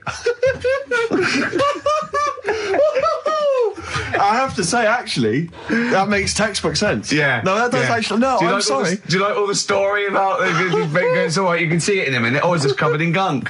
Yeah. No, I agree. There is some extraneous detail, Yeah, but I have okay. to say Yeah. that. Born was good because it was. That's the look of it. Yeah. Born was good. Yeah. And Born Slippy, No, I was quite impressed by that, Carl, I have to say. No, to be fair to you, I'm not just patronising you. Oh, well, I've got... wow. I actually think that was really good, and I disrespect Ricky Gervais for slagging that off, because I actually think that was quite good. Well, let's go ahead with it then. I feel we could maybe open this up to email correspondence or or the let's phone go lines. for it then. Okay, this is Karl Pilkington's new game show idea. It's Just what's the song? Karl Pilkington presents What's the Song? Ladies and gentlemen, please welcome to the stage Mr. Karl Pilkington. Okay, What's the song? then? I'll tell you what, let's play a record. Let's come back after Give out that. the number ready for him. Well, you should make a note of this. You can email us. The email's up and running. ricky.gervais@xfm.co.uk. ricky.gervais@xfm.co.uk. What's the phone number, Karl? Have you got it? It's 08700 800 1234. Okay. 08700 800 1234. Make a note of that, and we'll have a game of what song is Karl thinking of after this next track. What do you want to play? And Karl Pilkington with his brand new show, What's the Song? What song am I thinking? Now, I mean, you're nervous about this, aren't you, Rick? I am. You're worried. Well, because I've heard some of these clues before, and they're ramblings. Sometimes they're close to ramblings of a fool. Right, and it really is like those "What am I thinking?" Yeah. I don't know though. I actually was genuinely impressed by Born Sleepy. I have to give him the benefit. That's one of the better ones because that was short, sweet, and it worked. Some of these you say they're not going to be quite as pissy. Some of them are like Emily Bronte novels. Now listen. We're just going to go for it then. You do it, and we just get people to call up because I want to see the general public's confusion of trying to work out. Why don't you give us your next clue, and then we'll play a track, and then we'll hopefully have people on the line after the track to try and answer it, and you can recap briefly. So give us your clue now for what song am I thinking of? Right, this one about a woman. And she's just normal, nothing wrong with her, or so she thinks, right? But there's the twist. Is this like the Tales of the Unexpected? And she's got she's got her mates and she's having a normal life, having a good time and that. And then this thing happens, right? And she starts to stink. And she can't have a bath, right? And she really wants to have a bath. She's dead sweaty and stuff. She's going about her daily stuff. She can do everything else normal. She can eat, she can talk, everything. But for some reason, she can't have a bath. Is there a coal mining husband in the bath? Yeah. Is this Born Stinky? She can't have a bath. So a woman can't have a bath? Yeah. Is that it? Or a shower. She can't. Okay, leave it there, Rick. Don't try and guess. It's not for us to guess. The general public can phone up and ask questions, so I just go for it. I'm not sure they can they? I think so. Otherwise, we don't want just people just phoning up and I'll tell you it. what about this? Why don't they can ask one question? Yeah. They can ask one question of Karl, then they have to make a guess. Okay. 08700 800 1234. Have we got someone on the line now? We'll just go. Let's do it. Let's go for one. Let's go for one. This is edgy radio. This is letting dynamite stuff. Right, live. Go on. Hello, XFM. Hello, I'm ringing about what's the song? Absolutely. What do you think? Well, I'm going for Dirty Diana.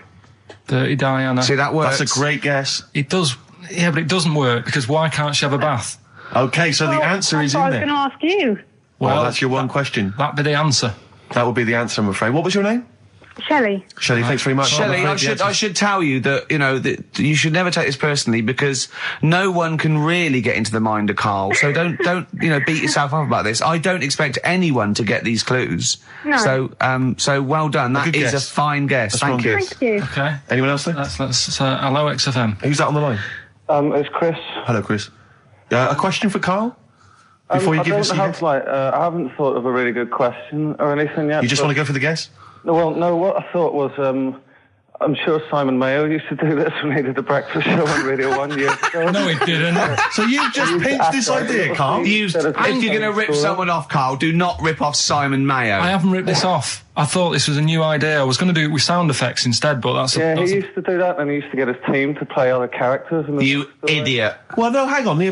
Not you, Chris. I'm saying you idiot to Karl. Yeah, but nothing's new anyway, is it? So I'm not getting annoyed about it. True. What do you think the answer is? Is it Cornflake Girl by Tori Amos?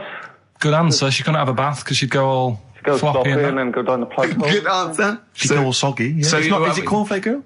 No, it's not, but That's a great answer. It could have been. All right. Okay. You're already seeing the error of this, aren't you? I think this is great radio. I'm really hooked on this. I'm genuinely excited This now. is really like that, those so-called lateral thinkers. A man got into a field and dies. Why? Yeah. He ran out of air. No. Yeah. Not the one I'm thinking He was of. shot. No. Yeah. That was a good answer, Well, but couldn't, like, Simon Mayo, like, sue you or something for doing it? Will you stop? Don't mention that. Yeah. Listen, I think if you're going to steal ideas from someone, it should be a brain box like Mayo. I mean, he's the man who's The stealing only from. example of one I can ever remember here on his show, because I was quite young then, was some people were pretending to, like, tap someone's phone or something, and then they got caught, and the answer was just bugging by whistle, because they were... Genius. That was absolute genius. That's absolute genius. Chris, See, we're gonna Carl, don't know if that's the sort of Carl's ever standard been you've got to that come up much. against. Yeah. Thanks very much, Chris. The phone lines are hot. well, hello, XFM. Hi, is it Candy Perfume Girl? Is it what? Candy Perfume Girl. Candy Perfume Girl? Yeah, Candy Perfume Girl. Is it? Well, who's that by? Madonna. No, it's That sounds like an obscure album track. No, Wow. it's one of her songs. just That think is it. about it. She stinks and everything. She's a normal life. I didn't say she was a sweet or anything. But for some reason she can't have a bath or Is a this shower. a big song? Just to give him a clue. It's a bigger song than Candy Sweet Girl. Thank you was a very much single. indeed for your guess. It clearly is Thank right. you. Cheers. Sorry. Okay, one more, then we go to a record. Come on. Okay. Go on. Hello, XFM. Carl, Yeah. is it High and Dry by Radiohead? High and dry. High and dry. Now that's great. She smells, which is another word for high. She's dry because she doesn't have a shower. Carl, if it isn't that, yours will never be as good as that. He's the winner. Whatever you're thinking of, that clue is brilliant. What's your name, mate? It's Richie. Richard. I mean, you can't beat that. That's a bit too lateral. Don't be stupid. It's perfect. He's made yours into a clever clue. He's made high, she smells, dry, she never gets in the bath or shower. It's not that, is it, Carl? No, it's You not. don't even get that, do you? Not Have really. you ever heard of the word high being used to mean sort of smelly? No. No. Oh, what? That was where you went wrong there, mate. Richard, I'm declaring you the winner, even though that isn't the I answer. don't think Thank we you. should give up this early. Can we Rick. just What? let's play a song and, Let's play a and song. give it one more chance because Yeah. if people think about it, it is really easy. I'm not going to find out the answer now because I've got to go out. Okay, we'll do it very quickly. Stay in for 10 minutes. We're just going to play a new Okay. Coldplay track. Aren't Okay, we? let's hear Brilliant. Coldplay and then we'll come Cheers. back with this. Coldplay. One I Love. That's for Nick, Neil, Olivia in Tower Bridge. Absolutely, and also Nikki from Bromley who emailed in. She's enjoying the show and she wanted a bit of Coldplay. That's the B-side of the current single. This is In a My great Place. show, isn't it? We've got great music, we've Great got music. laughs, tears, we've got requests, we've got Simon Mayo games. Yeah, It's yeah. a bit. It's just like Radio 1 for less Exactly. people. Exactly. Radio 1 for less people. This is great, isn't it? So go on. So then. listen, Carl, you were so excited about this game, weren't you, earlier? You came in with a But I hop, knew it skip, would and a leap in fall your flat. step. Although I must say the phones are going mental. We're going to have to take This is some it, more no, calls. people I love mean, Carl. high and dry is great. I mean, it works. That's Let's have it. can we have a very quick Just recap in case someone's yeah, just a very tuned in. quick Can you recap. make it so high and dry doesn't work now? Give us a bit of information that makes it different to high and dry, or can't So you for those that even have do just that? tuned in, Carl describes in a roundabout way a story which somehow is representative of a song. Is that song right? title. A song title. Yeah. Okay. So this woman, she's all right. You know, she has a normal life, Pretty much. kind of. Yeah. There's probably a few things actually that she can't do thinking about it. But the main problem would be having a wash or having a bath or having a shower. Yeah. Maybe going for a swim thinking about it. Right. Let's go. I think water is the clue, isn't it? That's the clue. All right, so Who's that on the line? Hi there, it's Mark. Hello, Mark. Hi, Mark. Right, What do if you it think? smells like Teen Spirit, Nirvana. No, it's not. That's a great guess. Smells like Teen Spirit again. He's also No. brilliant. Thank you, Mark. Well done. No, it's not that. All right. Hello, XFM. Oh, that's a dodgy mobile. Oh, that's a bit of a clue. A dodgy Hello, mobile. XFM. Oh, they've just given up. They've all been going for Smells Like Teen Spirit. They just hung up. Hello, XFM. Hi, is it She's Electric? Excellent. She's electric. It makes sense. That's fantastic. Oasis, Carl. she's electric. Why does she smell? Because she doesn't have a bath and that. Because she can't have a bath or a shower. What's your name? Neil. Neil So got there's it. that. So oh, Neil got it. So, did you get it straight away? No, only during the song. A process of elimination from all the other wrong answers. Yeah, basically. So, she's electric. Rick, I have to say, you're holding your head in your hands, and it looks like you want to shoot off. But I have to say, I thought that was quite good. I genuinely thought that was quite good. But it's not a cryptic clue, is it? Because it's not. She smells. There's a few things you can't do. She's electric. Yeah, but do you understand what I'm getting at? She's electric. I always understand what you're getting at, Carl. That's never been a problem in the years I've known you. Neil got it. Yeah. I have to say, Rick, I think you're down on this idea. I could definitely see that. ITV1 replacing Celebrity Get Me Out of Here. Karl Pilkington hosting. Simon Mayo on the phone. Exactly. To the lawyers. Well, Neil, there's no prizes or anything, but well done. Well done, that was well worth it. Right. Well, you go away with the award in the knowledge that you've beaten Karl. Yeah. You can secure the knowledge that you thought how Karl does. Absolutely. Well done, Neil. I have to say, I think you're being harsh on him. I think that's a great game. All right, let's do it again next week then. I thought that was a great game. Yeah. Brilliant. Well Play a done, record. Carl. Play a record. What do you want to play? Oh, you know, I tell you, we've been playing some oldies, Rick, and I've enjoyed them all. But I think I've been in love with this song for many, many years. And when I saw it, reminded of it in Con Air, the film Con Air. Remember, they stick it on in Con Air, and it's just dynamite. Lynyrd Skynyrd. I love this. Sweet Home Alabama. Oh, Play turn it. this up. Well, it seems that Carl's clue, did go down quite well. Some other people got it. The game show as a whole has been well received. Well, I have to say the email. You know, we've had loads of emails, Rick. You know, I mean, we've had let me just count 2. Yeah. And one of them was aimed at Simon Mayo. Came to us by mistake. They thought they were listening to Mayo. Yeah. And the other is saying Carl, they love the game show. Radio 1 with less people. Yeah. Wow. And so, despite the fact it was a stolen idea, I think we should do it again next week. Just and next week, let's rustle up some prizes as well. You're just like your little magpie, aren't you? Thieving shiny ideas from Mayo's nest. Absolutely. Go on then, Carl. On XFM 104.9, Ricky Gervais, Steve Merchant, Karl Pilkington. Go on. Right, this one. Remember Blockbusters? Right, this one is good, and we'll do this one. Rockbusters. And remember how Bob Holness used to give you a letter? Yeah. And it'd give you a question, and the answer to that question is that letter. Yes. Right, well, it works like that. So if I said to you, we'll test it out on you, Steve, right? Right, welcome to the show and that. Hello.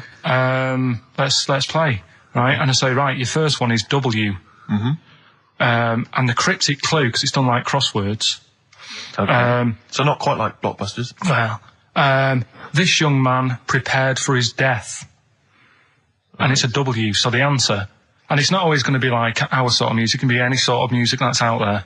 So the W is the name of the answer.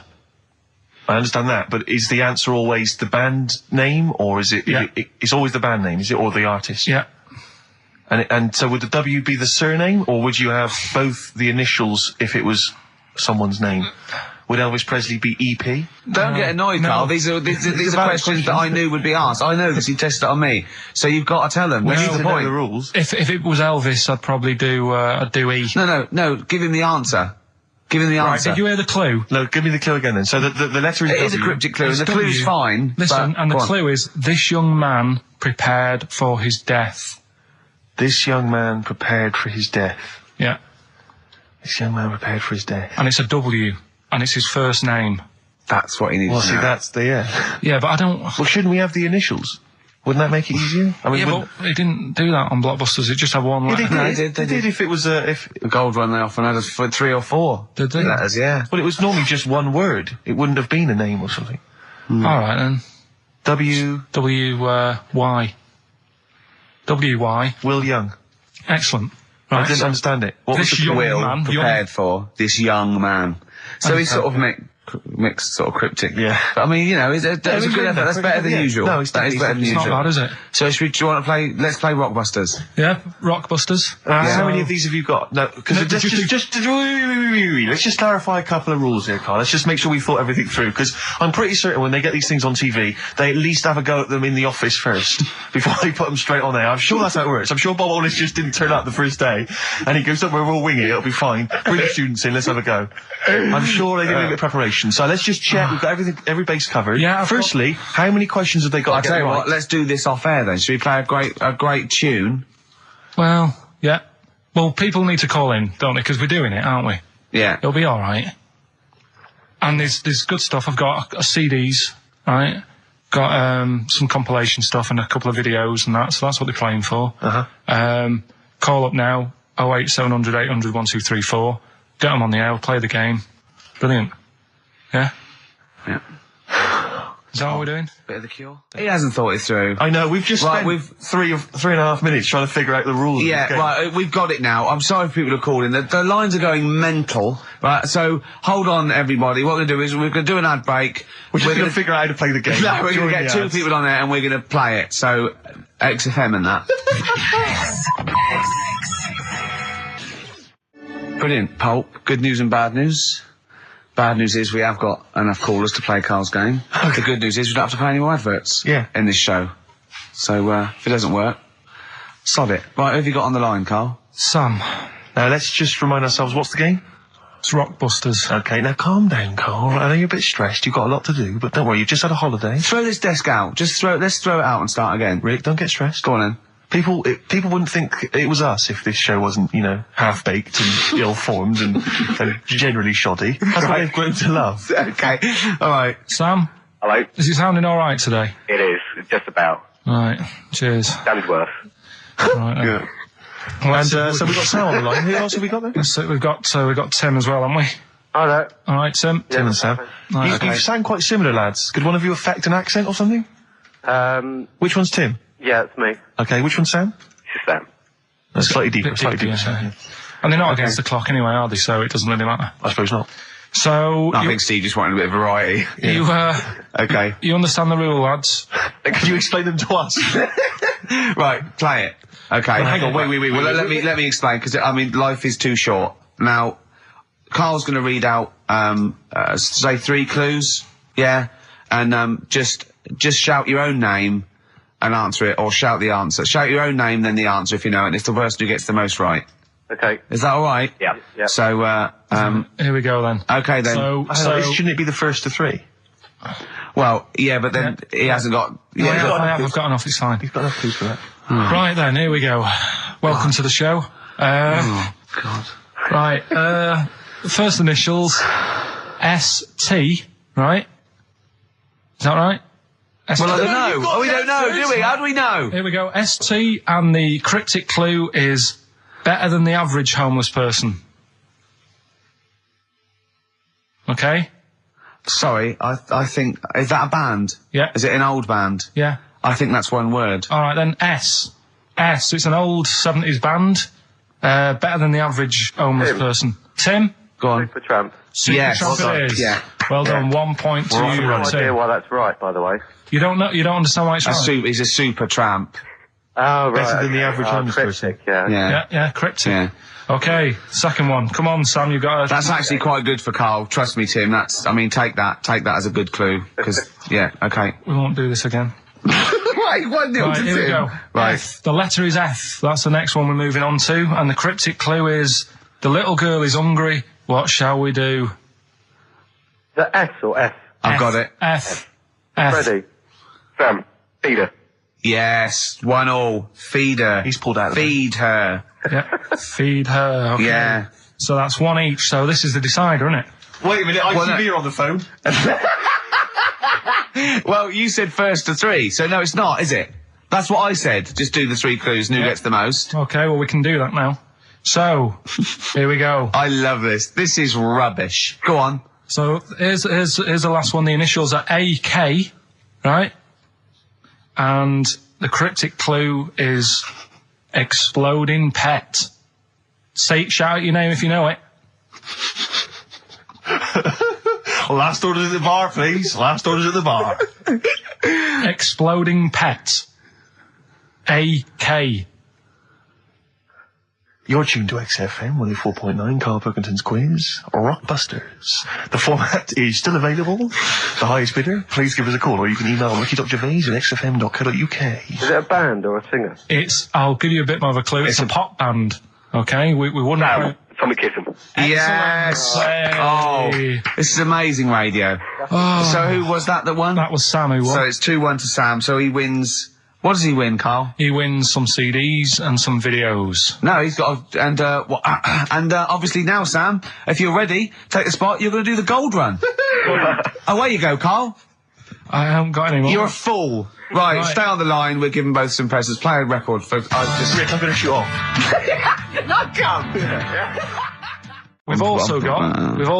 We started it last week, Rockbusters. Oh, yeah, that was a triumph. Yeah. I think we went wrong there. Why? By letting you do it? Doing it on air? Not thinking it through. Yeah. Bit of that. Okay, so what's the rules on Rockbusters? We're going to do Rockbusters, but you email in ricky.gervais@xfm.co.uk when you know the answers, right? And sort of round near the end of the show, right, we'll give out the answers then. So if they think they know the answers, they've got to hang about. Rick, I should tell you now, I'm not hanging about. don't think that the listeners are going to go away empty-handed. I was worried about that. I can tell you where, don't worry, because Karl has sorted out some top quality prizes. Good.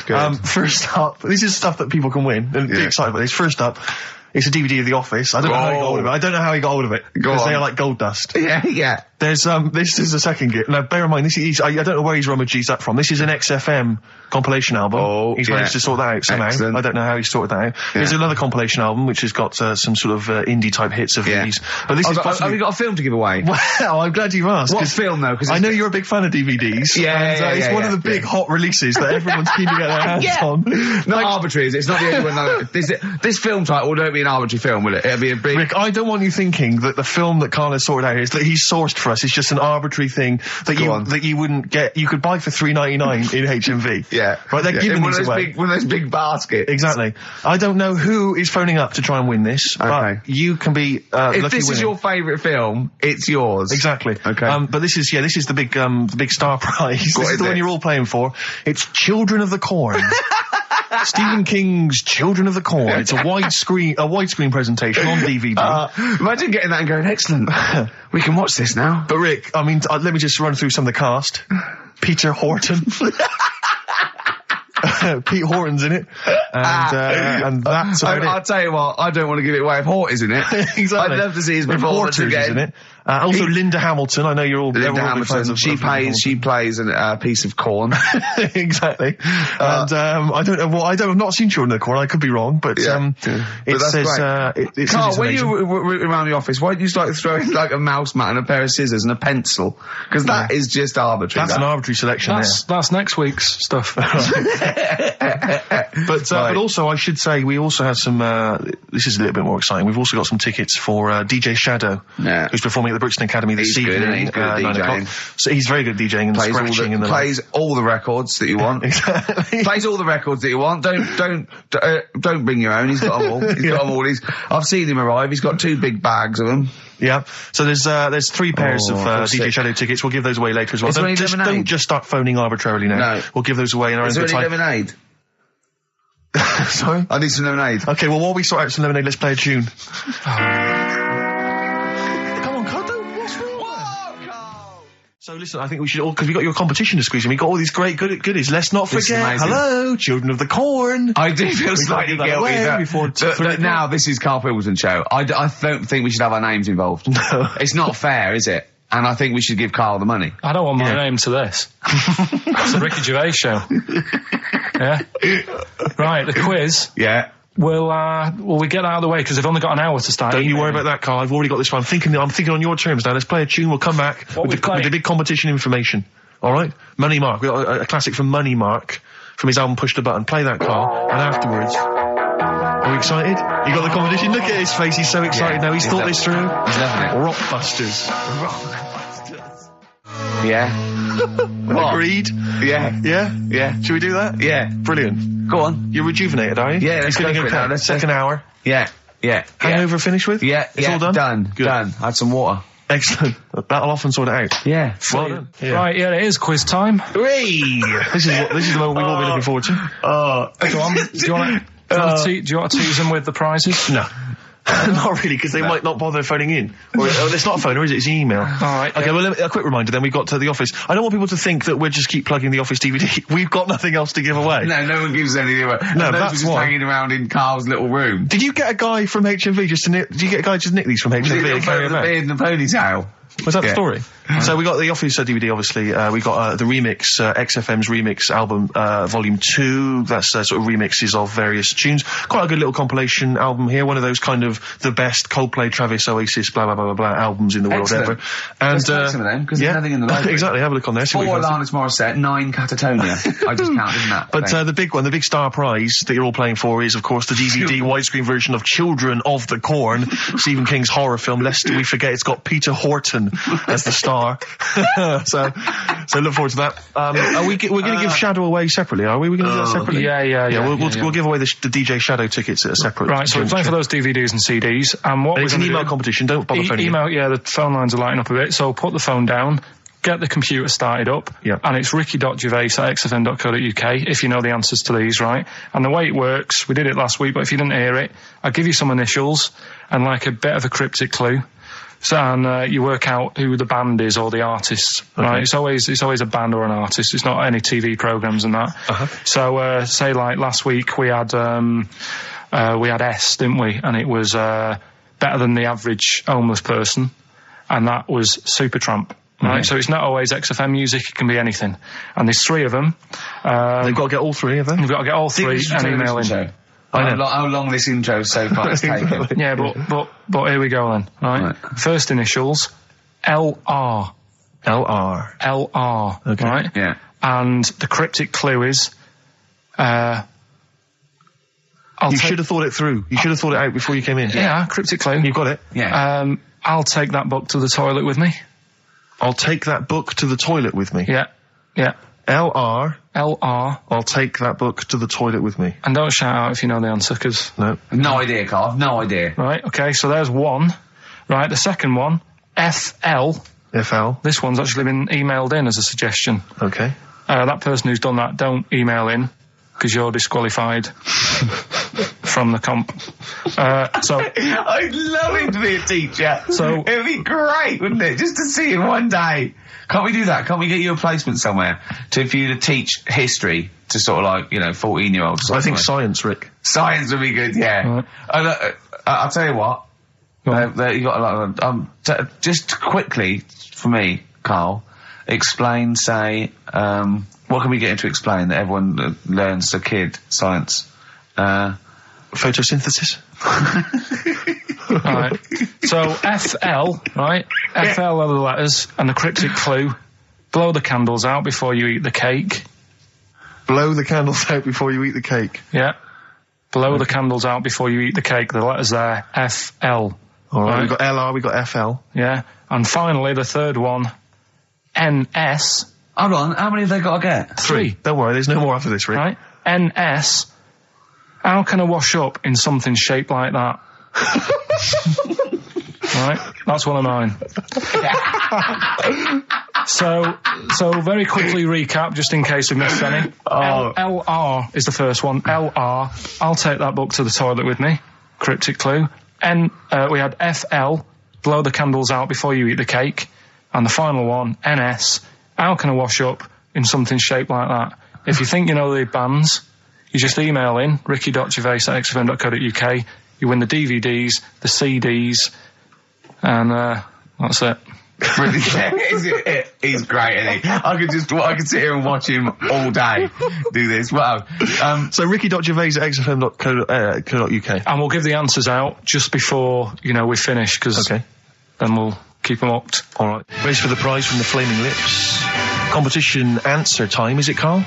Yeah, we did this about an hour ago. Rockbusters. Rockbusters. With Karl Pilkington. Yeah, I gave you some initials. The initials sort of made up a band. We had LR, we had NS, we had FL. Well, give us the clues. Give us the clues and the answers. What's it, what? Right, so LR, the clue was, I'll take that book to the toilet with me. What's the answer? Lou Reed. Lou Reed. Good. That's very good. That's very good, Carl. Well done. All right, okay, next one. FL, blow the candles out before you eat the cake.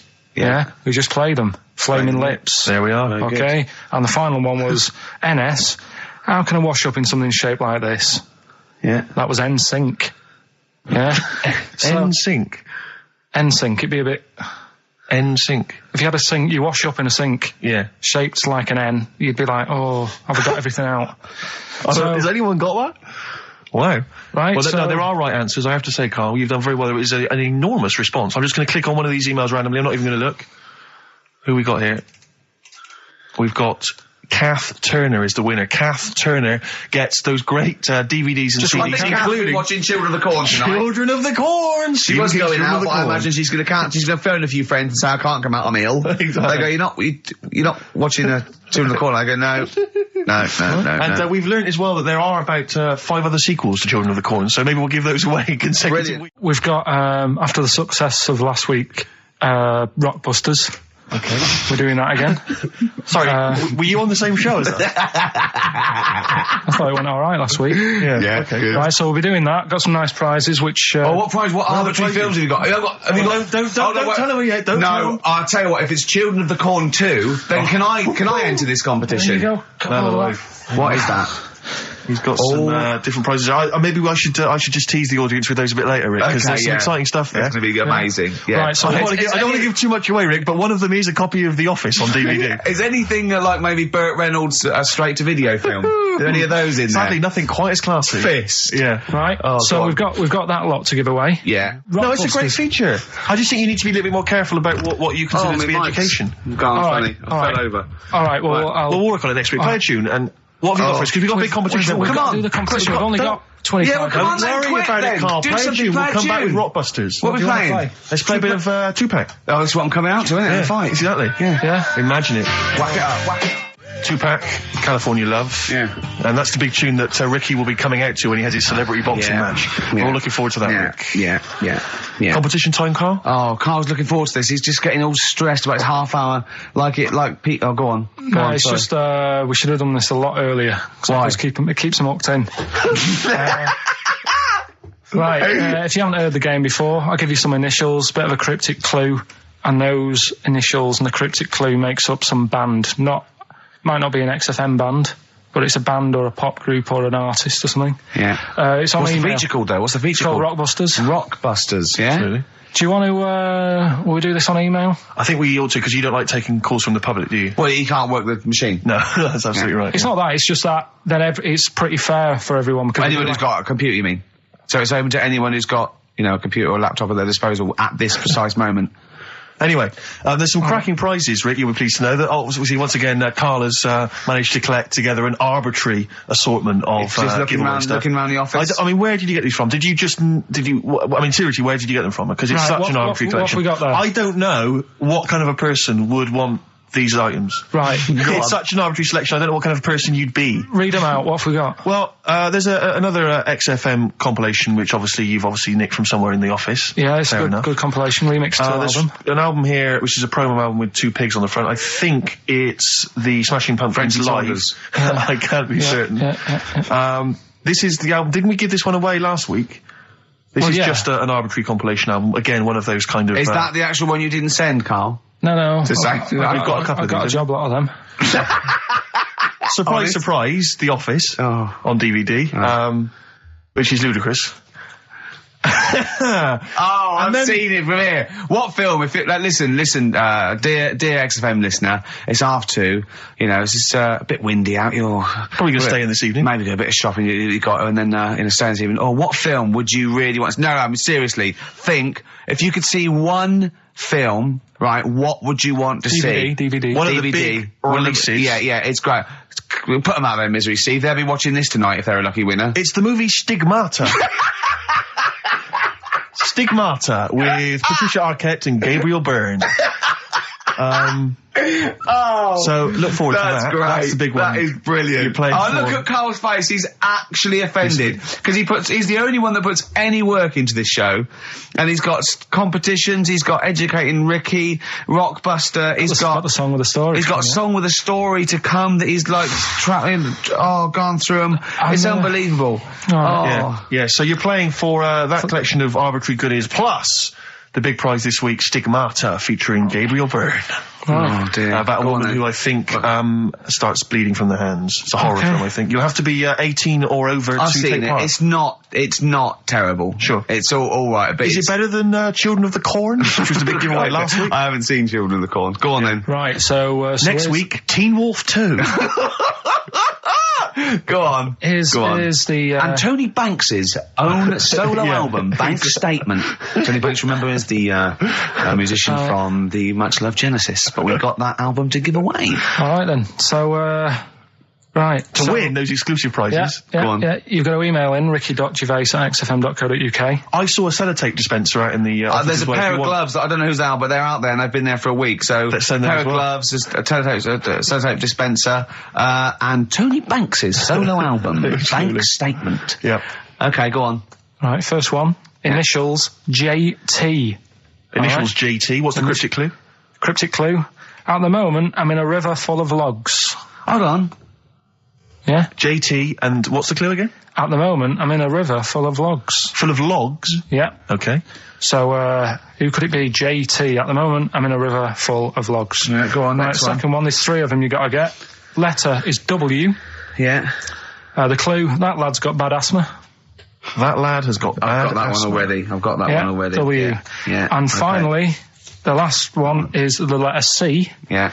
And, the cryptic clue Is Karl is one of these. Mousetrap is that musical, isn't it? This isn't the clue, by the way. It is called Mousetrap, isn't it? There's not a musical. It's not a musical, it's but it's a Alright, whodunit sort of thing, yeah, that's fine. Right, here's a clue. I saw that, Imagine that. Imagine that on the real Rockbusters. Yeah, mate. Bob Hole is going, can we stop a minute? Oi, you with the 9 teddy bears there. Mousetrap, that's a show, isn't it, in London, isn't it? I think so, Bob, yeah. Right, okay, here we go. Yeah, carry on. So the camera's back on? Yeah. So the letter is C, and the cryptic clue. I saw that Mousetrap the other night, but the heating in the theatre was knackered. What? The heating in the theatre was knackered, right? Ruined it. Well, I've got that one already as well. Yeah? I mean, these are, the first one's hard, but the those two So are just a quick ridiculous. reminder, JT was the first one. At the moment, I'm in a river full of logs. Full of logs. Yeah. Okay. Second one, W, that lad's got bad asthma. Yeah. And the last one, C, I saw that Mousetrap the other night, but the heating in the theatre was knackered, and it ruined the whole thing.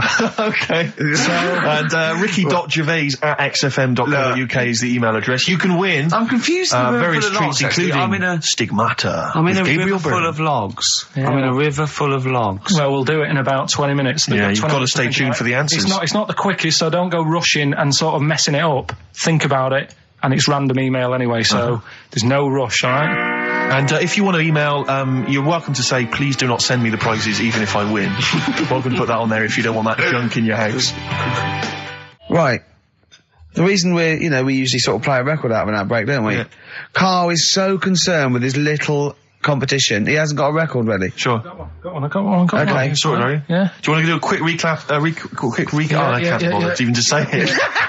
I'm not interested. I'm just not interested. Yeah, go on, Recap, quick. Still send your emails in. JT, it's some initials of a band, just in case you didn't hear it last week. If I said AK and an exploding pet, that would be Atomic Kitten. Yeah. Right? They know what a clue is. So JT, at the moment, I'm in a river full of logs. Yeah. W, that lad's got bad asthma. And C, I saw that Mousetrap the other night. The heating wasn't working, it ruined the night. And, yeah, that's it. Ricky.gervais@xfm.co.uk. Some stuff. Stigmata. Gabriel Byrne. So listen, the Carl big set a prizes have got to be given competition. away, Rick. They've got to be given away. This is Rockbuster.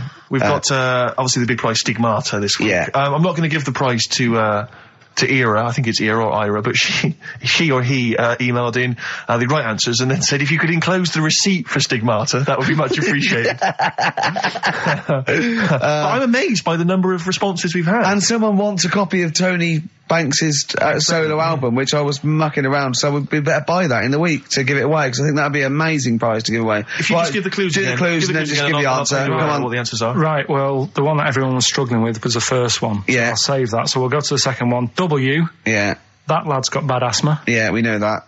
That was Weezer. Yeah, Yeah. good one, well done. The last one, C, the clue was, I saw that Mousetrap the other day. The heating was knackered in the restaurant. Yeah. In the restaurant? In the theatre. Yeah. And it ruined the night. Yeah, so it was a cold play, wasn't it? Yeah, that's a cold Yeah. play. Yeah. And JT, at the moment, No, I can't think of this one. At the moment, I'm in a river full of logs. Well, I had to say there were some wrong answers. What was it again? It was Justin Timberlake. Justin Timberlake. We had some wrong answers that included Jethro Tull and James Taylor. I don't know how that relates to it at all. I'm annoyed at lake when he clearly said river. I mean, that's the first thing that cropped up. Not I'm in some water full of logs at the moment. I'm in some water full of logs. But he actually had to say river, so not lake. That annoys me. I mean, I didn't get it. Fair enough. I should have worked it out. I should have tried to think like you. Get it. A lot of people obviously think like you, which is which I'm, worried about. But James Taylor is great. James Taylor. Just someone guessing. Yeah, James Taylor works. Have we got a winner? Stevie's just going to randomly pick one. I did have a winner. I've just lost them. Oh. Needless to say, that lucky person won't be watching Stigmata tonight. Just randomly, it's a draw, by the way. It's not the first one. Okay, I said to Carl in the break, I said, is the first one in? He went, no, I don't want a competition that relies on speed because I don't want to be rushed. Okay. So randomly click on someone. I'm just going to randomly click on one. Go on. They've not put an address. Well, what we can do, we can email back and say, send us your address. Well, of course you can. I think if they haven't put an address. Well, no, okay, hang on. All right. Yeah. Chris Beaumont. Lucky Chris Beaumont. Chris Beaumont will be watching Stigmata tonight with a club of Hagen-Dazs, if I'm not much mistaken. So he'll be loving it. Well done to Chris. Need his address. Right then. But we have got a great show lined up, man. Have we? No, go on. We know we have. No, because we've got Rockbusters coming up, the great new quiz. That's made the press. Has it? Yeah. Frimley Tea Rooms newsletter mentioned it. We've also got that's Carl's local, isn't it? Let's remind people, Carl, of the prizes for Rockbusters this week. It's dynamite stuff. We've got the David Attenborough DVD Nature Collection. We've got a number of CDs, the best of David Bowie. We've got a Madness CD, not quite sure whether that's songs from the musical or their original tunes. Country Legends, 2 CDs there of great country music. Brilliant. And the remix to XFM compilation. Plus, of course, the big movie prize this week. Hellraiser. If you haven't seen it already, then I assume you have never seen a film before, because I don't know if there's anyone who hasn't seen Hellraiser. But obviously you have to be above 18 to join. Come on in. So, how long would you want to be around for? Is this just for the show? A couple of hours. 2 hours. Did you get the desk in there? A live OB. We could check out the futon. We could sing its praises. Check the photo, right? Yeah. Oh, you've sold that by now. In fact, we could have someone come round and buy it live on air. Yeah. Yeah. Think about it. It's great. It's great. How did Graceland start? That was his normal house, and then he took over. Right. Anyway, Rockbusters. Yeah, go on. I give a cryptic clue. Yeah. And a letter, and it makes up a band. He right? never said the word cryptic a few months ago. I love it. Do you know what I mean? I feel it's like our own little Eliza Doolittle. Yes. Right. Even Richard will like this one. Mm-hmm. Here we go then. First one. There's 3 of them. Go on. And you email in. If this doesn't turn Dickie round, nothing will. This is an email-only competition. Email only. Right, here's the first one. Initial is B, so it's a band starting with B. Okay. And the cryptic clue is, I don't like them birds, they shouldn't be allowed in this area. I don't like them birds, they shouldn't be allowed in this area. Next one. Right, the next one. He doesn't like women, yet he's got a couple of kids, that's a bit weird. Is that a cryptic clue, or is that just a general point? Is that That's the cryptic clue. Okay. And the initials there are PD. Okay. And the last one. I've got that one. That's terrible. That's terrible. Okay, quickly. Oh God. And the last one is that bloke who does. Come on! It's making me laugh. Come on, Carl. Be professional. Right, the last one. Right. I can't do it. It's making me laugh. Oh, come on. I'll come and read them then. No, hang on, Come on, Carl. Right, here we go. They don't do this on Blockbusters on TV, do they? No, come on. That bloke who does sport on telly. He's got a little kid, right? Initials DC. What? Right? Is that I'm the completely clue? confused by that. Was that the clue? Yeah, that bloke who does sport on telly. Yeah. He's got a little kid. Initials DC. Okay, is that a band? Or an artist? It's I'm not cheese. I'm not This is a gonna tell you. well-known sandwich. Is it? What is it? Is it a band or an Right, artist? so just quickly recap. That's, Okay. It's a Come B. on, Carl. Right, Come on. quick recap. The first one is B.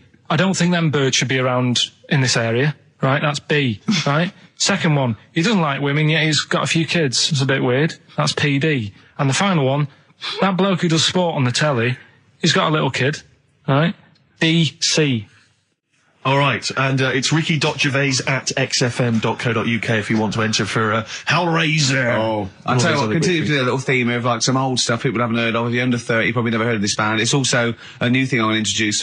It's Show Up Camfield. Camfield talks the talk, he doesn't walk the walk. He doesn't play some rock classics on his show because he's scared.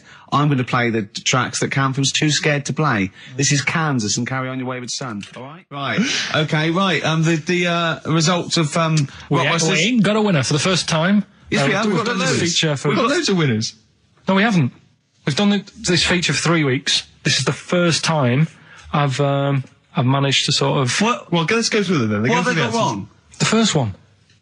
The first one? What was the first one? Well, hang on, let's do them in reverse order for a second. So what's the last one? The last one, the clue was, that bloke does sport on the telly and he's got a little kid. What's that? That's Destiny's Child. Des, who does ITV Sport, has got a tiny child, right? No, that's fine, they got that. Okay, Destiny's Child. What's the middle one? Right, the middle one. Right. Child. The second one was, he doesn't like women, yet he's got a couple of kids. That's a bit weird. Yeah. Right? That was PD, that was Puff Daddy. That is offensive. Go on. But it's not Puff Daddy. It's Puff Daddy. And he's not even called that anymore, he's called P. Diddy. Well... Okay, fair enough. But they got that one. Yeah. And if I'm being tight, these lot are as well. Yeah. Yeah. Tight means being something in Manchester. Go on. Right. And the first one that they're having problems with, I don't think them birds should be allowed in this area. They've got it. Boyzone. It's not Boyzone. What's the clue again? I don't think them birds should be allowed in this area. That is perfect. A boy zone. No birds. No women. No women, yeah, birds, right? A boy zone. Sorry, Carl. If that isn't the answer, their clue is better than yours. That is brilliant. What was yours? Boy zone, it works perfectly. What's your answer then? Bangles. What? I have no idea what that means. Like seagulls. So you don't want them in this area, so you're banning them. Bangles.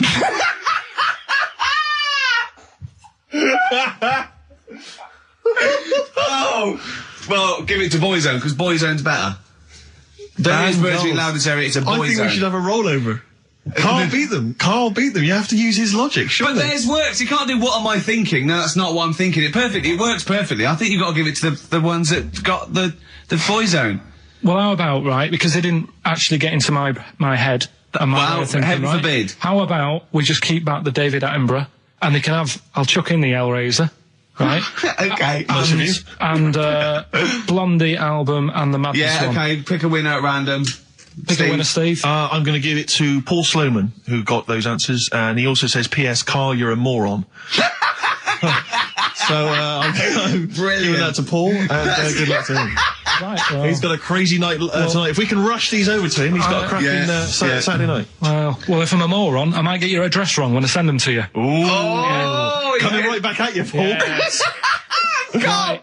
John, play your song. Carl's annoyed because they didn't get banned girls. A song from song for the ladies. I think we seem to have missed this a lot of weeks, but I've been wanting to play this for ages. It's not like us to forget things than that. We've got Rockbusters coming up in about 10 minutes or something, right? Now, look forward to that. People email in, and they don't just do it for fun. They do it because they know they've got some good prizes lined up. Right. So they're doing it because it gets them something. Yeah, my prize is that I've learned something in life. I've gone through an experience, and hopefully I'll come out in some way better if I don't get mashed. That's it. That's the prize. That's why we do anything, isn't it? Right. Prizes. Yes. List them. Rockbusters. Yeah. It's one of the big exciting quiz shows, and this may be one of your last chances to play. There's rumours that it's going to get ditched, Rick. Rumours that Karl Pilkington, the creator and mastermind behind it, has already grown tired of it. It's off from the way. You heard them earlier on, the very best of the Stone Roses. From that we played I Want to Be Adored. That's one of the prizes. That's a nice little Christmas compilation. Second hand now then, really, isn't it? Second hand, yeah. 50 years of the greatest hit singles. I'll tell you there's some great stuff on here. Opens, Rick, with Bohemian Rhapsody. One of the biggest number ones of all time. If you've not heard that enough already. You're followed then by John Lennon's Imagine, Candle in the Wind, Elton John. You've got all on sorts one CD, Stephen. Well, these are some of the greatest rock minds. They've chosen some of the best songs by some of the best artists. Go on. Paul McCartney's Mull of Kintyre. That's on there. We've got, let me see. That is pretty impressive though, because they are real big classic number ones, as opposed to, you know, the song by the artist they didn't really care about. You see those things on, this is not available in the shops, and it's, you know, the second best song artists have done. It seems odd that we're giving it away on XFM because it includes Robbie Williams' Angels, Atomic Kitten's Whole Again, Spice Girls Wannabe, Kylie Minogue's Can't Get You Out of the Head, and I think it almost closes with Steps Tragedy. That's the penultimate track. It ends though, any ideas? It's a big hit single. But do they know it's Christmas, Band-Aid? Perfect for your Christmas party. Sure. We've also got the Groove Armada current album, is that from them? And signed by the man himself, the Big Beach Boutique DVD, Fatboy Slim's concert on that Brighton beach. And there's all kinds of treats on there. And includes an audio commentary by Norman Cook. I don't know how that works. 3 hours of him going, this is where the needle almost jumps. Watch this for this. I did a little bit of scratching. I'm not very good at scratching, but just look forward to that. I'm putting a different track. You'll see me there. There's the crowd loving it. Here's me. I'm just waiting for this. Is where I go from Conga Squad to Basement Jacks. Yeah. Look forward to that. That's one of mine. I'm popping on what you see there. I've got Praise You ready on it. Yeah, I just got that was slightly dusty. I just had to wipe that down with a damp rag. Yeah. So we look forward to that. Plus, I suppose this is good if you're a fan. This is a box set of the first series of Linda Green. I think a new series starts this week or has already started. I'll tell you what I found when I was clearing up, Rick, because I know it's not a big movie this week. We normally give away a big movie. I was moving house this week and I found a video that you're more than welcome to if you're a fan. No, it stars Kurt Russell. Executive Decision. I've got that to give away if you're interested. Executive Decision with Steven Seagal in a cameo as well. So I think it's on TV this week, Rick. So if you miss it this coming Friday, you don't tape it this Friday. Well, here it is on video. Bring it in, because I think Carl's excited about that. I think Carl would like to win that, wouldn't you? Great prizes there. How about if you come up with an extra Rockbusters today for the bonus prize? I don't think I'm the man for the job, Carl. I think it has to come from your unique take on the world. Carl, I don't think you've quite worked out why you're funny and why things you do are good. Go on then. Right, you ready then? So, just in case you haven't heard it before, I'll give you some initials of a band or an artist. We're not doing Rockbusters now, are we? Yeah, I thought, well, we've just... we could keep that going. Then we've got... I love educating Ricky. That's my favourite thing now. Well, what do you want to do, Steve? I mean, let's do the clues. It's just like he's sort of bigged up the prizes. And so this is only by email. Give the email address out now for people to write it down now, Carl. Right, it's ricky.gervais@xfm.co.uk. ricky.gervais@xfm.co.uk. Only entries on email. Yeah. You're going to get 3 clues. You've got to get them all right. And you win all the stuff. You win all those prizes, you said. Okay, Carl, go on then. Right, and just a quick example, one of the first ones we did, it was like AK, and the clue was Exploding Pet, and it was Atomic Kitten, right? Yeah. So you understand how it works now. These are your clues. The first one, that army has got some nice trenches. That army has got some nice trenches, excellent. Yeah. And the initials there are DW. Do you write some of the questions for 15 to 1? Go on. So that army has got some similar phrasing. Trenches. Okay. Okay. The second one. What are the initials there, Carl, on that person? DW. DW. Yeah. Right. The second one. The top of them curtains are all wrecked. All the materials all worn.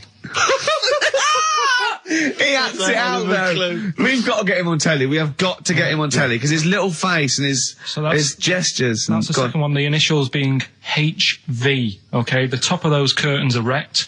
All the materials all worn out. Right, HV. And the final one, here's the final clue. I was in Texas the other week, right? I tripped and landed on my knees in a puddle. What's the initials? WH for that one. So I was in Texas, I tripped up, landed on my knees in a puddle. So that's WH. Incredible. You've got it! Is it great? It's fantastic! It's desperate. Okay, tell me during the record. Do you remember you're playing for these compilation albums? We got the Fatboy Slim DVD, Linda Green on VHS, and of course, Executive Decision, starring Kurt Russell as well. Oh, God! Go on then, right, okay. We've had a few emails. Anyone got it right, Carl? Anyone got it? Ricky, educating Ricky, that's the final one. We've got to get that out of the way. We've got to get Rockbusters as well, though. We can do that at the end, we can Go on then. But we've only got 5 minutes left. Come on. We're really tight. We haven't even got time for a last joke. We've got an ad break and we've got to give out... Okay, give the answers then. This is Right. ridiculous. So, Steve, on. do you want to pick a winner? I've got a winner when you give us the answers. Okay, so the first clue was that army has got some well nice trenches. Yeah. That was DW. Who's that? Dandy Warhols. That's brilliant. That's brilliant. All right. That's good, yeah. The second one, the top of them curtains are wrecked, all the material is worn. Yeah. HV, that's Holly Valance. Oh, he got a phone call for a woman saying I haven't heard it, and he was talking to her off air, and she went, what is it? So-and-so said them's curtains. She went, oh right. He said, you know the thing around the top of the curtain is a palmet, not a valance, and he went, cut her off. Yeah, but my auntie's always making balances on everything. I'll tell you about that next week, right? I'm looking forward to that. Right. Is this the one that farted for 5 minutes? Yeah, the very same. Yeah. Right? So we'll talk about that. I was in Texas, I tripped up, I landed on my knees in a puddle, WH, wet knee Houston, right? Wet knee Houston. Yeah. So, You're a maniac. So, who's a winner? We've got Pete, Catherine and Laura in Newcastle upon Tyne. They're listening online, I assume, and they're on going to Sky get Digital. those great places. And remember, they got loads of stuff. They got the DVD here. They got Linda Green. They got Stone Roses. They got another compilation and Executive Decision. What did you read about Brian Blessed? Is it actually true, or have you lied with No, someone else? it was an interview with him in it. And what did he say? Come on, what did he say? He said I climbed Everest and I played havoc with me belly. Let's talk about it next week. We've really run out now. Oh, you're a fool. We've got Rockbusters. We've got Rockbusters. Great as seen and talked about in Heat. in Heat magazine. It's got really tough this week now. We're not messing about anymore. Right. Got some good prizes. Absolutely, yeah, we'll talk about those later. Because, I mean, was it last week that you had the classic? Was it, I can't remember, I'm paraphrasing, Carl, apologies. Something like, I'm here in Texas, I've fallen in a puddle, and my knee has got wet. Yeah. Wet knee Houston. Wet knee Houston, Whitney Houston. And also, it was last week when there was a little bit of confusion over the one for Holly Valance. Right? Of course.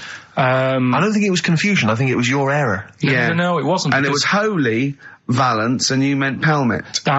Then Becky, who called up that time and said, if you're getting mistaken with Pelmet, right, she sent me an email in a week saying, I've done a bit of research. Yeah. It was my fault, I've made an error. Yeah. It is a Valance. We've got the quiz, we've got Rockbusters, the quiz that's a bit like Blockbusters, but mainly around music. Yeah, and a pun, a scenario, based in wordplay by Carl. You know how good he is at that. Can I tell you what the prizes are this week? Because they're worth playing for. Please do. Okay, we got on DVD the Manic Street Preachers' Greatest Hits on DVD. The videos, I'm assuming. The film Human Traffic, it's a remixed DVD version of that. I think we were giving this away last week. You've obviously got a bulk stock of these. Groove Armada's Love Box, an album from them. The best air guitar album in the world ever. That's got the likes of Queen, Adams, Palmer, Leopard, Aerosmith. Idol. I don't see it. I think the Smiths should be on there. We got Purple, Wolf, Cooper, Top, Quo, and Back, Nickelback. Now there was another one around actually. I seem to have lost one of the prizes cards. Oh, here we are. Yeah, this is you may have seen this advertised on TV, the Best Bands Ever album, and just imagine who this is aimed at. It's got Oasis on there, Nickelback, Coldplay, the Dandy Warhols, Bohemian Like You, in brackets, as featured in the Vodafone TV ads. Then it's got Smash Mouth, Walking on the Sun, as featured in the Ford Fiesta TV ads. It's for people who didn't know they liked indie. Exactly. They go, I don't like indie, but you do. Do you like this advert? Yeah. Do you like this advert? Yeah. Well, you like indie then? I do. I love indie. I can't believe it. That's great. Yeah. The Mock Turtles, Can You Dig It, as featured in the Vodafone TV ads. I really like indie. Do you love the T-Mobile TV ad? Yeah. You'll love this. It's got Royce Cup on there, which is featured in there. So that's an album for people who don't like music. That's great. That's coming up, Rockbusters. But I also have a movie, because you know last week I gave away Executive Decision. Yeah. That was on TV last night. Yeah. So you didn't receive my copy. But well, they probably watched it before it was on TV. Yeah. A few days before. I was clearing out, Rick, last night. I found another one which might be... Just to entice people. Go on. What is it? Coming right at you. It's coming out the bag. The Pelican Brief. Oh. Another arbitrary film choice on VHS. Pelican Brief. Roberts, Washington. You'll notice Get it now on VHS before there are no more VHSs around. It was $6.99. I'm giving that away as well. That's great, and that's his personal collection. That's from my personal collection. Rockbusters. This is what they're all reading and writing about. Absolutely. Before you get the clues, let me just remind you of the prizes you're playing for. We've got the Manic Street Preachers' Greatest Hits on DVD. We've got the film Human Traffic on DVD. We've got the Best Air Guitar Album 2 on CD. Groove Armada's, is this their current album? Yeah. I guess it's not selling very well. They're still trying to promote that. You can have that as well. If you are a fan of the Ford Fiesta TV ad, of the Vodafone TV adverts, you will love the... You didn't think you liked indie? Well, you do. Exactly, and that's got Feeder and Travis and Badly Drawn Boy and all sorts on there. Plus, my own copy, $6.99 it cost me, The Pelican Brief, starring Julia Roberts and Denzel Washington. If you've not seen that, panned and scanned on VHS. So what are the clues? Do you know what a pelican, I read the other day, that has to turn its head upside down to eat? Give us the clues. So, Rockbusters... Well, let me just explain. A bird has a gullet, an esophagus and a gullet. It's all in one thing. It hasn't got peristalsis, which is the movement that we have that can make food. So a bird can only rely on gravity. Yeah. So it has to have its head up and has to shake. It can't eat. You were going to say that, weren't you, Carl? Yeah. Yeah. So, Rockbusters, you mentioned it earlier, one of last week's was, it's a cryptic clue and then some initials. I was in Texas, I fell in a puddle on my knees got wet, WH, wet knee, Houston. Yeah. That's the sort of thing we... Use of the word knee twice there in the cryptic clue and in the final and the word answer. Wet, I think you're right. Yeah, which is wit. Yeah. So fine, good. So, there's 3 of them. It's email only, ricky.gervais@xfm.co.uk. Sure. Load of stuff to win. Here they go. Right, the first one. I'm writing these down. Go on. Making it of them. The fella has only got one badge left. The fella has only got one badge left. Yeah. What are the initials? That's just E. Just E? Oh, just E. Just E. The fella has only got one badge left. This is either a solo artist or a band. Yeah. Second one. The unmarried lady is a friend I eat out with. Say that again? The unmarried lady is a friend I eat out with. The unmarried lady is a friend I eat out with. Yeah. What's the initial? MD. MD. MD. And finally, I really love that woman. I love everything she does. That's M. Now, give us that one again. I really love that woman. I love everything she does. And that's... Right? M. I know, I've got that one. Right. Okay. So, it's great. That's lovely. So, that's great. I think the second and third one's quite easy. First one is a killer. Is it tricky? Yeah, it's a tricky one. So, ricky.gervais@xfm.co.uk. And we pick a winner out at about 1:45 or something. 1:45, yeah, absolutely. No, 2:45. What am I talking about? 1:45. Yeah. So there you go. That's dynamite stuff. Well done, Carl. Excellent. More educating Ricky next. Yeah. Beck, Lost Cause on XFM 104.9. Wow. Carl, we haven't had a lot of emails. They're tough. I'm struggling.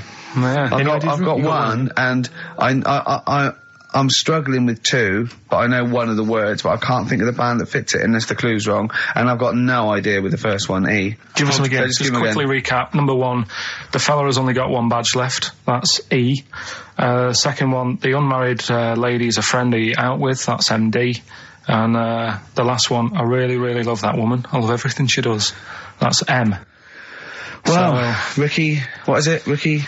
Ricky.gervais@xfm.co.uk. So keep those coming in. If there's no winner, we don't know whether to give it to the person who gets the most right first, or have a massive rollover. And what a Christmas booty that would be, as Carl said. All those... Imagine what you could have... indecent proposal, maybe. Who knows? You know what I mean? I've got some real junk, so I can bring that in. Yeah. The Mean Machine. Imagine someone Vinnie this Jones. Christmas. Yeah, exactly. This Christmas. I can't believe it. Thank you so much for the Pelican Brief. I noticed you left the price on. And it's on VHS as well. Oh, great.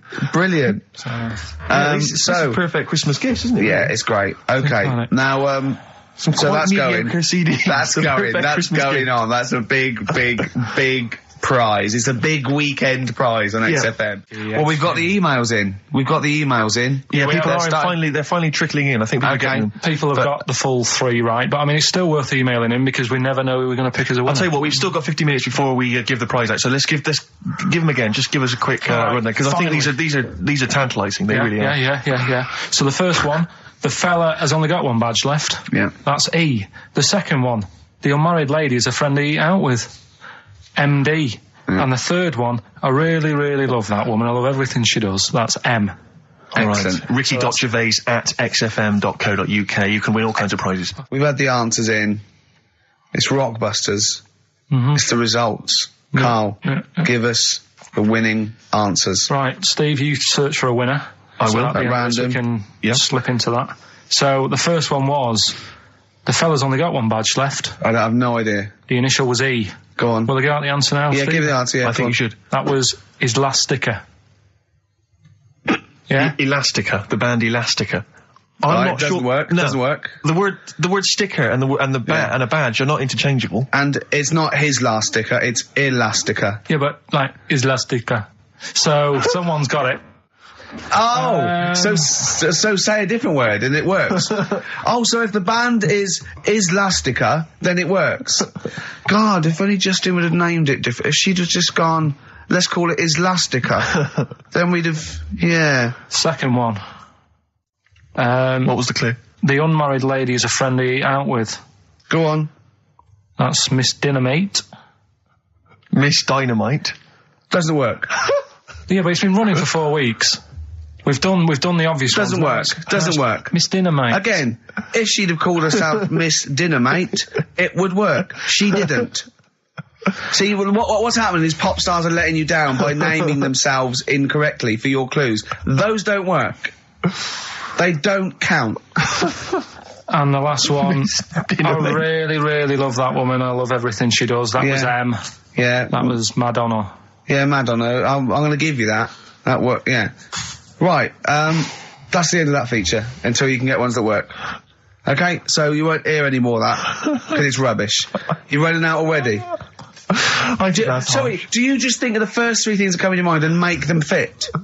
Just think of 3 bands and make a clue, and if it fits, it fits. If it doesn't, it doesn't matter. I just went through again. Rubbish. It was rubbish. Whatever. Right, play a record. Hang on, we've got a winner. We have. Actually, you say all this, Rick, but lots of people got them right. Which, so I don't know what that proves, really. I don't know if that says, you're the tosser or they're as stupid as Carl?